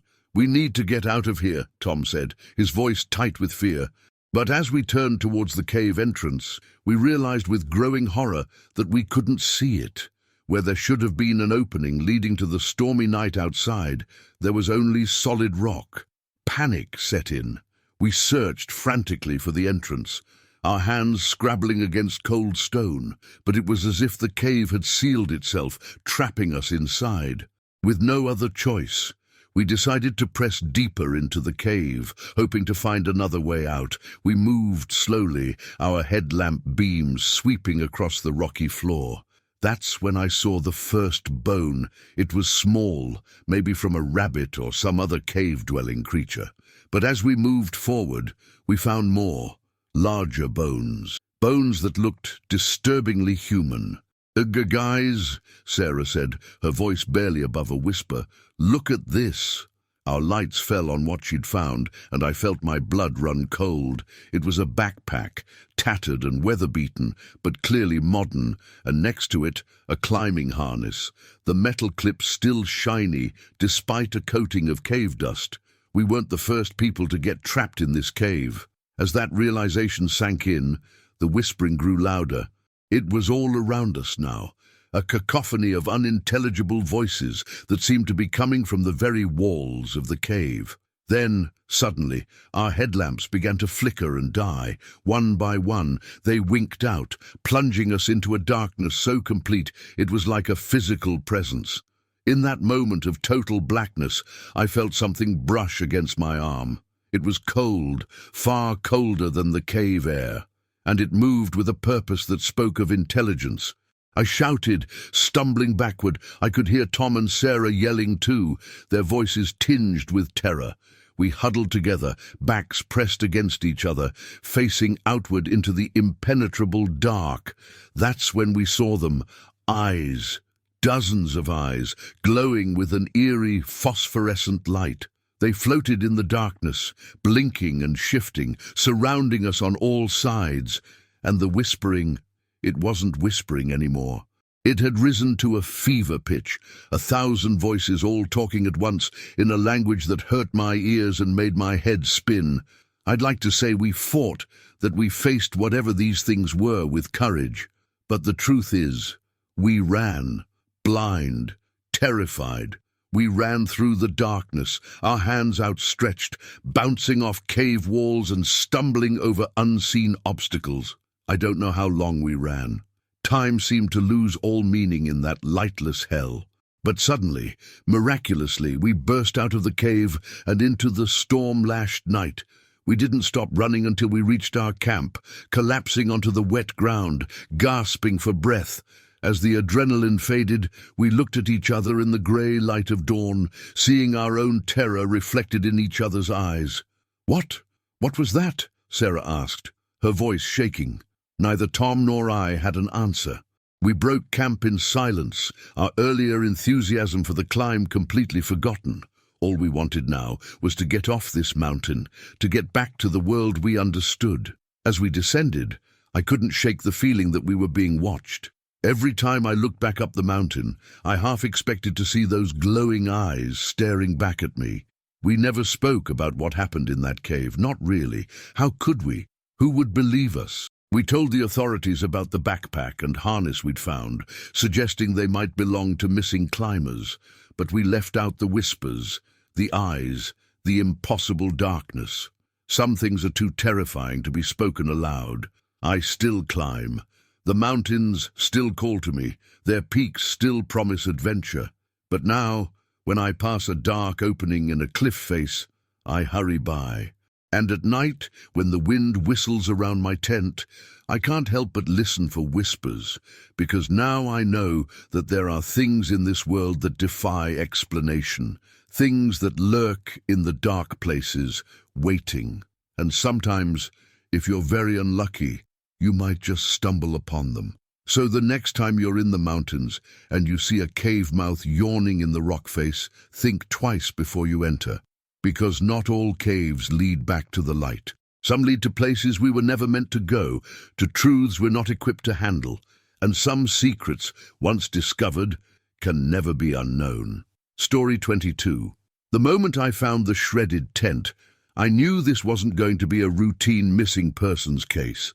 But it wasn't until I saw those massive, inhuman footprints that I realized I might not make it out of these woods alive. My name's Mark Stevens, and I've been a park ranger at Blackwood National Forest for over 15 years. I've seen my fair share of lost hikers, animal attacks, and unexplained phenomena, but nothing could have prepared me for what I encountered that summer. It started with a call from a frantic mother. Her son and his girlfriend had gone camping in the park's backcountry area and hadn't returned on schedule. Nothing too unusual, young couples often lost track of time out here. But something in the woman's voice, a raw fear that went beyond normal concern, set me on edge. I set out at dawn the next day, my pack loaded with supplies for a multi-day search if needed. The backcountry area was vast, but I knew these trails like the back of my hand. The couple's planned route would take them past several known campsites, so I decided to check those first. The forest was quiet that morning, unnaturally so. No bird song, no rustle of small animals in the underbrush, just the crunch of leaves under my boots and the occasional groan of ancient trees in the wind. It felt like the whole forest was holding its breath, waiting for something to happen. I reached the first campsite by mid-morning. Nothing. No sign anyone had been there recently. The second and third sites were the same. It wasn't until I reached the fourth site, deep in the heart of the forest, that I found something. The campsite was a disaster. A tent lay in shreds, its fabric torn apart as if by enormous claws. Personal belongings were scattered everywhere, clothes, food wrappers, a smashed cell phone, but it was the blood that made my heart race. dark stains on the shredded tent, splattered across the forest floor. "Hello," I called out, my voice sounding thin and weak in the oppressive silence. "Park Ranger, is anyone here?" No response, just the wind through the trees, sounding almost like a mournful wail. I radioed back to base, reporting what I'd found. They said they'd send backup, but it would take hours for anyone to reach my location. I was on my own. As I examined the campsite more closely, looking for any clues as to what had happened, I noticed something odd. The ground around the site was torn up, but not in the random way you'd expect from an animal attack. There was a pattern to it, almost like footprints. I followed the tracks, my heart pounding in my chest. They led away from the campsite, deeper into the forest. And they were huge, easily twice the size of my own boot, with what looked like claw marks at the tips. Every instinct told me to turn back, to wait for backup. But I couldn't shake the thought that someone might still be alive out there, hurt and afraid. I had to keep going. The trail was easy to follow at first. Whatever had made those prints was heavy, leaving deep impressions in the soft forest floor. But as I ventured further from the campsite, the signs became more subtle. A broken twig here, a tuft of fur there. It was like the creature, and I was certain now it was a creature, not a person, was becoming more cautious. The day wore on, the forest growing darker as the sun dipped below the tree line. I knew I should make camp, but something drove me forward. A sense of urgency I couldn't explain. It was nearly dusk when I heard it, a low, rumbling growl that seemed to vibrate through the very ground. I froze, my hand going to the pistol at my hip. The sound came again, closer this time, and with it, the snap of branches as something large moved through the underbrush. I raised my flashlight, its beam cutting through the gathering darkness. For a moment, there was nothing. Then I saw them. Eyes reflecting the light. They were set high, much higher than any known predator in these woods, and they were looking right at me. "Hello," I called out, my voice shaking. "This is Park Ranger Stevens. Identify yourself." The eyes blinked, then began to move, not away as I'd hoped, but towards me. Slowly, deliberately, I took a step back, then another. My back hit a tree, and I realized with a jolt of terror that I had nowhere to go. It was then that it stepped into the light. I've spent my entire career in these woods. I thought I knew every animal, every creature that called this forest home. But what stood before me defied explanation. It was massive, easily 8 feet tall, its body a nightmarish blend of ape and wolf. Thick, matted fur covered its muscular frame, and its face— God, its face was something out of a horror movie. A protruding snout filled with sharp teeth, eyes that glowed with an unnatural intelligence. For a long moment, we just stared at each other. Me, pressed against the tree, my flashlight beam shaking as my hand trembled. The creature, its head tilted slightly as if curious about this strange human who had wandered into its domain. Then it opened its mouth and let out a roar that shook me to my very core. It was like nothing I'd ever heard before, part animal fury, part almost human rage. In that instant, I knew with absolute certainty that I was going to die. But some primal instinct for survival kicked in. As the creature lunged forward, I ducked and rolled to the side. I felt the rush of air as massive claws swept through the space where my head had been a moment before. I ran harder and faster than I'd ever run in my life. I could hear it behind me, crashing through the underbrush. Its roars echoed through the forest, spurring me on even as my lungs burned and my legs threatened to give out. I don't know how long I ran. It could have been minutes or hours. All I knew was that if I stopped, I was dead. Branches whipped at my face. Roots seemed to rise up to trip me, but still I ran. Finally, just when I thought I couldn't take another step, I burst out of the tree line. I was back at the campground where I'd started my search. Though it felt like a lifetime ago, I chanced to look back. The forest was still, silent, no sign of pursuit, but I could feel it watching me from the darkness between the trees. I made it back to my truck and sped out of there, not stopping until I reached the ranger station. I reported everything: the destroyed campsite, the footprints, the creature I'd seen. They listened politely, but I could see the doubt in their eyes. Search parties went out the next day, and the day after that. They found the campsite, just as I'd described it, but there was no sign of the creature, no massive footprints, nothing to corroborate my wild story.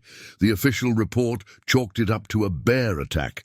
The missing couple were never found, presumed dead in the vast wilderness. As for my account of a massive, unknown creature, well, that was put down to stress and the trick shadows can play on a tired mind in the forest at night. But I know what I saw, what I experienced.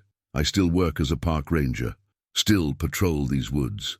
But now, when night falls and the forest grows dark, I find myself listening, watching, because I know the truth. There are things in this world that defy explanation, creatures that lurk in the deep woods, just beyond the reach of our understanding, and sometimes, when we venture too far into their domain, we become the prey. So, if you ever find yourself in Blackwood National Forest, and you hear something moving in the darkness, something big, don't investigate, don't try to be a hero, just get to safety as fast as you can. Because out here, in the wild places of the world, the old legends are true, and the monsters are real.